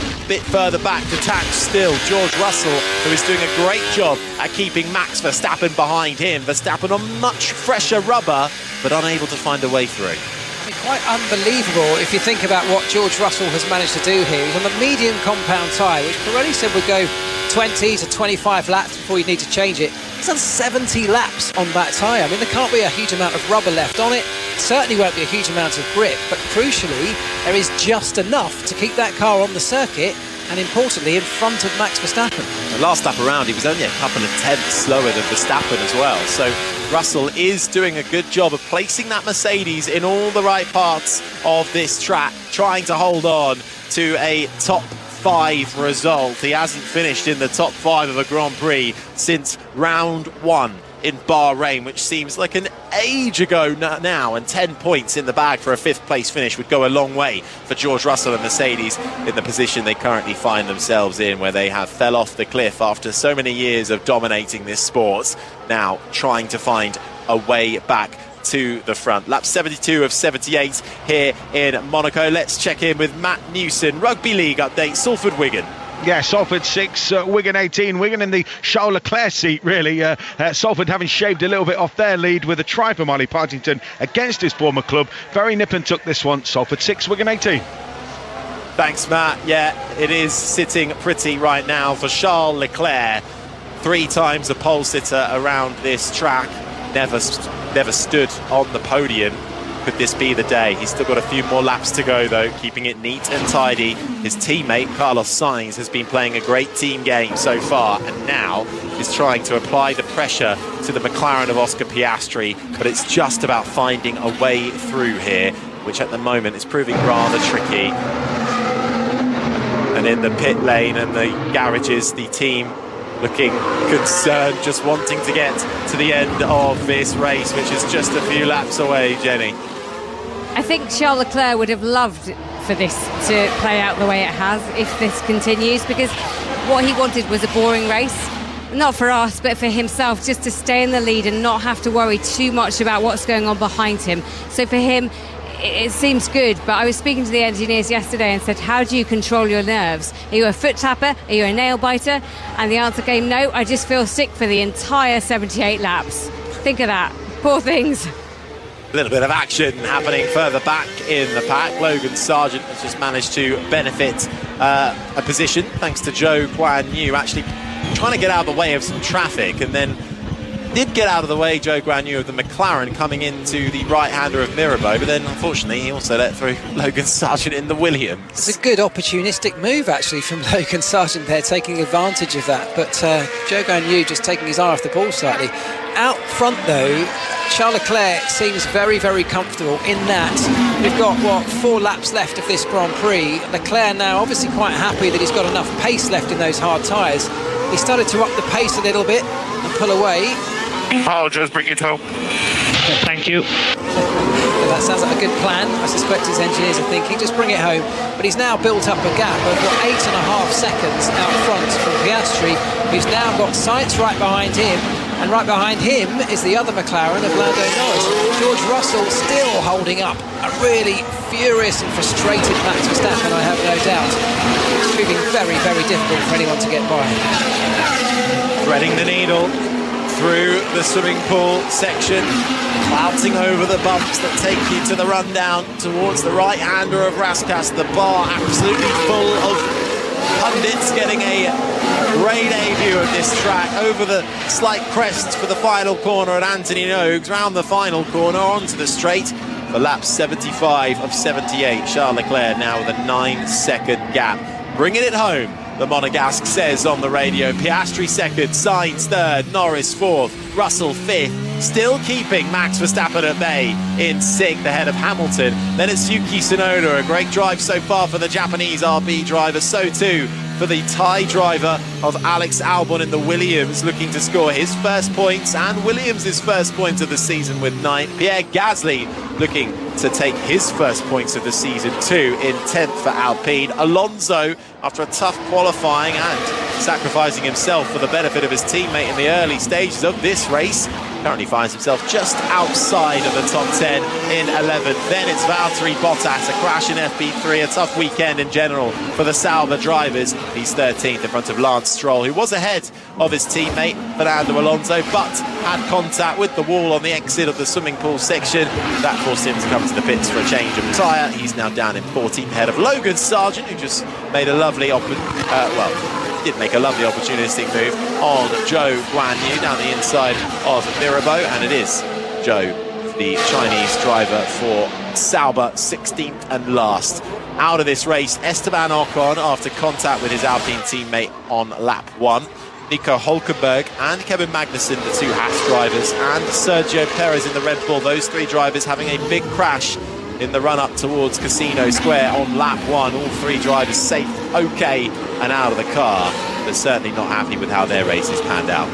As an example of just how much pace management is going on here, the 2 McLarens and the Ferrari, who all lapped Logan Sargent a few laps ago, haven't pulled away from him at all. Logan Sargent just sticking to the back of the second McLaren, quite happily sitting there, but they haven't got pace over and above him, and that's just because they're nursing these tyres just to get the remaining lap and a half to the end of this Grand Prix.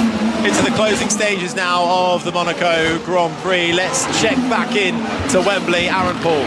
Just crossed the hour mark here. Leeds United 0, Southampton 1. Leeds just trying to grow and put some pressure on Southampton into conceding an equaliser, but they're being frustrated by Russell Martin's Saints, backed by a 36,000 strong crowd on the right hand side of Wembley, defending with a 5 and just not allowing Leeds, Rutter, Somerville, etc. to move through the line. Speaking of Crescencio Somerville, he's curled a free kick over the bar, but that's pretty much it for Leeds United. 62 played. We'll expect some subs soon. Leeds 0, Southampton 1.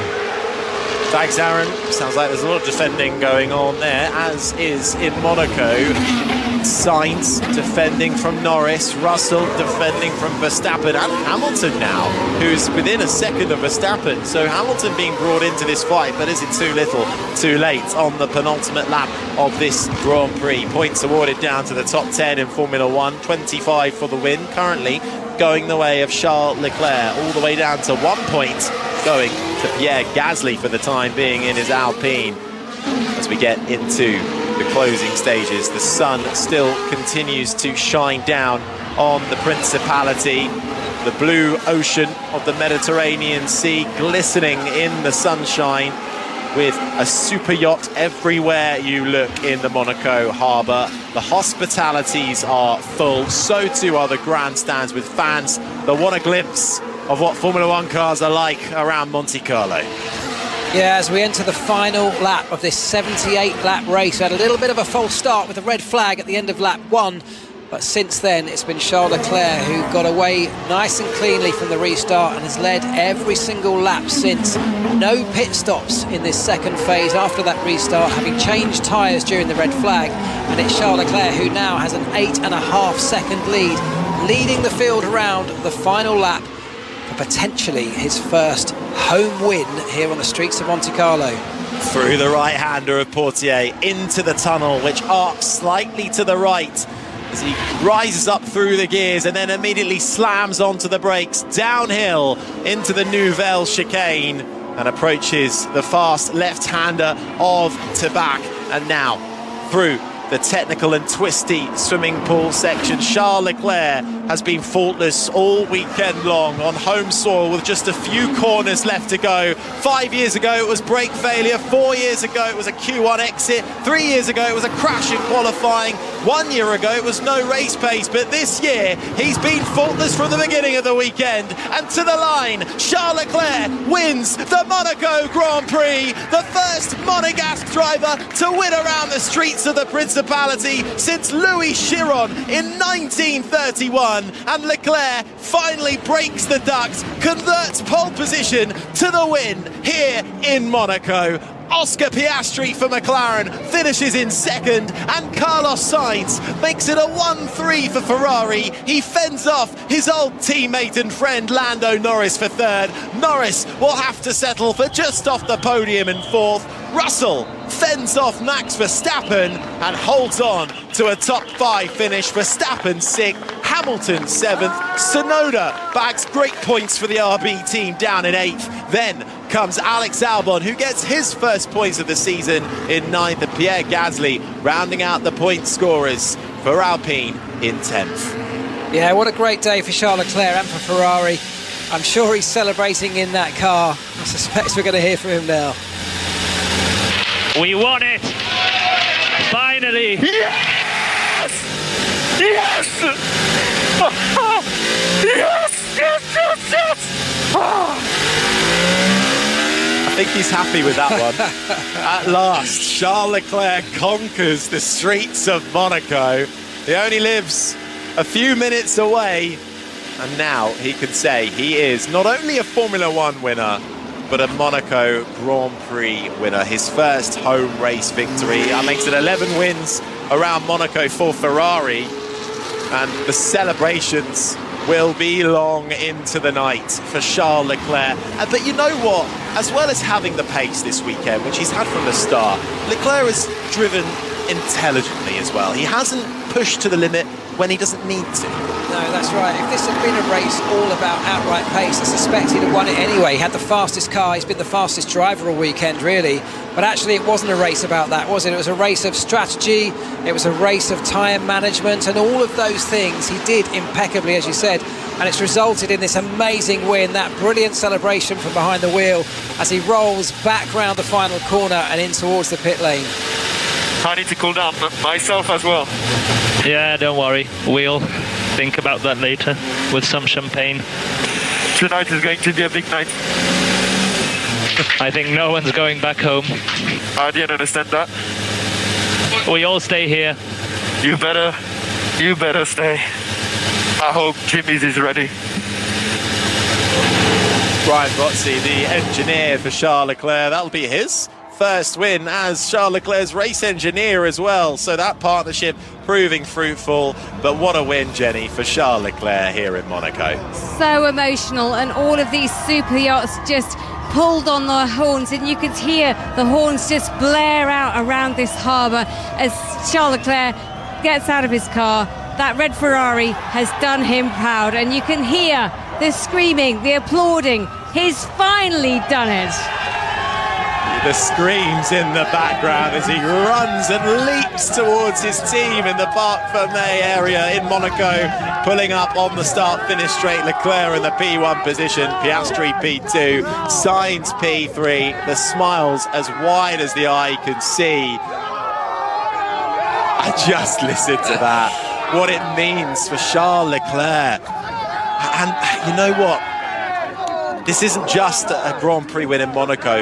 This is setting the tone for where Ferrari want to be in the future. Fred Vasseur, the team principal, heading up a new ecosystem at Ferrari. And it seems like Leclerc is in the right position to start challenging consistently in the years ahead. Yeah, they're building a whole new culture there, a whole new environment, an organisation that's having a complete rebuild really under the leadership of Fred Vasseur. We've got Lewis Hamilton joining the team, of course, alongside Leclerc next year. Lots of talk about Adrian Newey potentially heading to Ferrari bound for next year too, so could that be some kind of dream team on the horizon? But things looking good, and that's a win for both Ferrari drivers this year, and I'm not sure we'd have said that after the first couple of races, would we? Absolutely not. A thumbs up and a round of applause from Prince Albert of Monaco, who will greet the top three on the podium, which just overlooks the start-finish line. John Elkann, the big boss at Ferrari here as well. He'll be very pleased to see his two men on the podium. A good result for Carlos Sainz as well, it has to be said, who hasn't had the pace all weekend long compared to his teammate. Was open and admitted that. Felt uncomfortable with the car, but wasn't afraid to play the team game this weekend. No, that's right. And I think, he deserves to get some credit for that. I think, as we said earlier, he was intelligent in the way that he approached this race, in the way that he managed it. Standing up and even suggesting potential strategy options to his team, and as it was, he made the right call in protecting that gap from Norris behind, which I think really has secured him this podium. Well, we can hear exactly what it means to him in a few moments' time. He'll be speaking to 2009 Formula One champion Jenson Button, also the 2009 Monaco Grand Prix winning. Had to do a bit of running on that occasion, though. He's speaking to Charles Leclerc, who holds the mic first up. Charles, congratulations. You haven't just won the Monaco Grand Prix, you've won your home Grand Prix.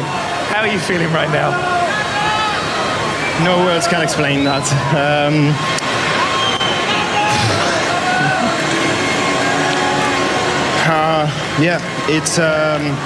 It's such a difficult race. I think the fact that twice I've been starting on pole position and we couldn't quite make it makes it even better in a way. It means a lot, obviously. It's the race that made me dream of becoming a Formula One driver one day. So yeah, it was a difficult race emotionally because already 15 laps to the end, you're just hoping that nothing happens. already the emotions were coming. I have to say that I was thinking to my dad a lot more than what I thought while driving. Obviously, he's given everything for me to be here, and it was a dream of ours for me to race here and to win. So it's unbelievable. Everyone always talks about Monaco as being the jewel in the crown, but they also say Saturday, it's the most important day. It's not, is it? I mean, today there's still a lot of work to do out there on the track. 78 laps, the pressure from behind. You have to be a mathematician when it comes to, deciding how hard to push, how easy to go. It's tough out there.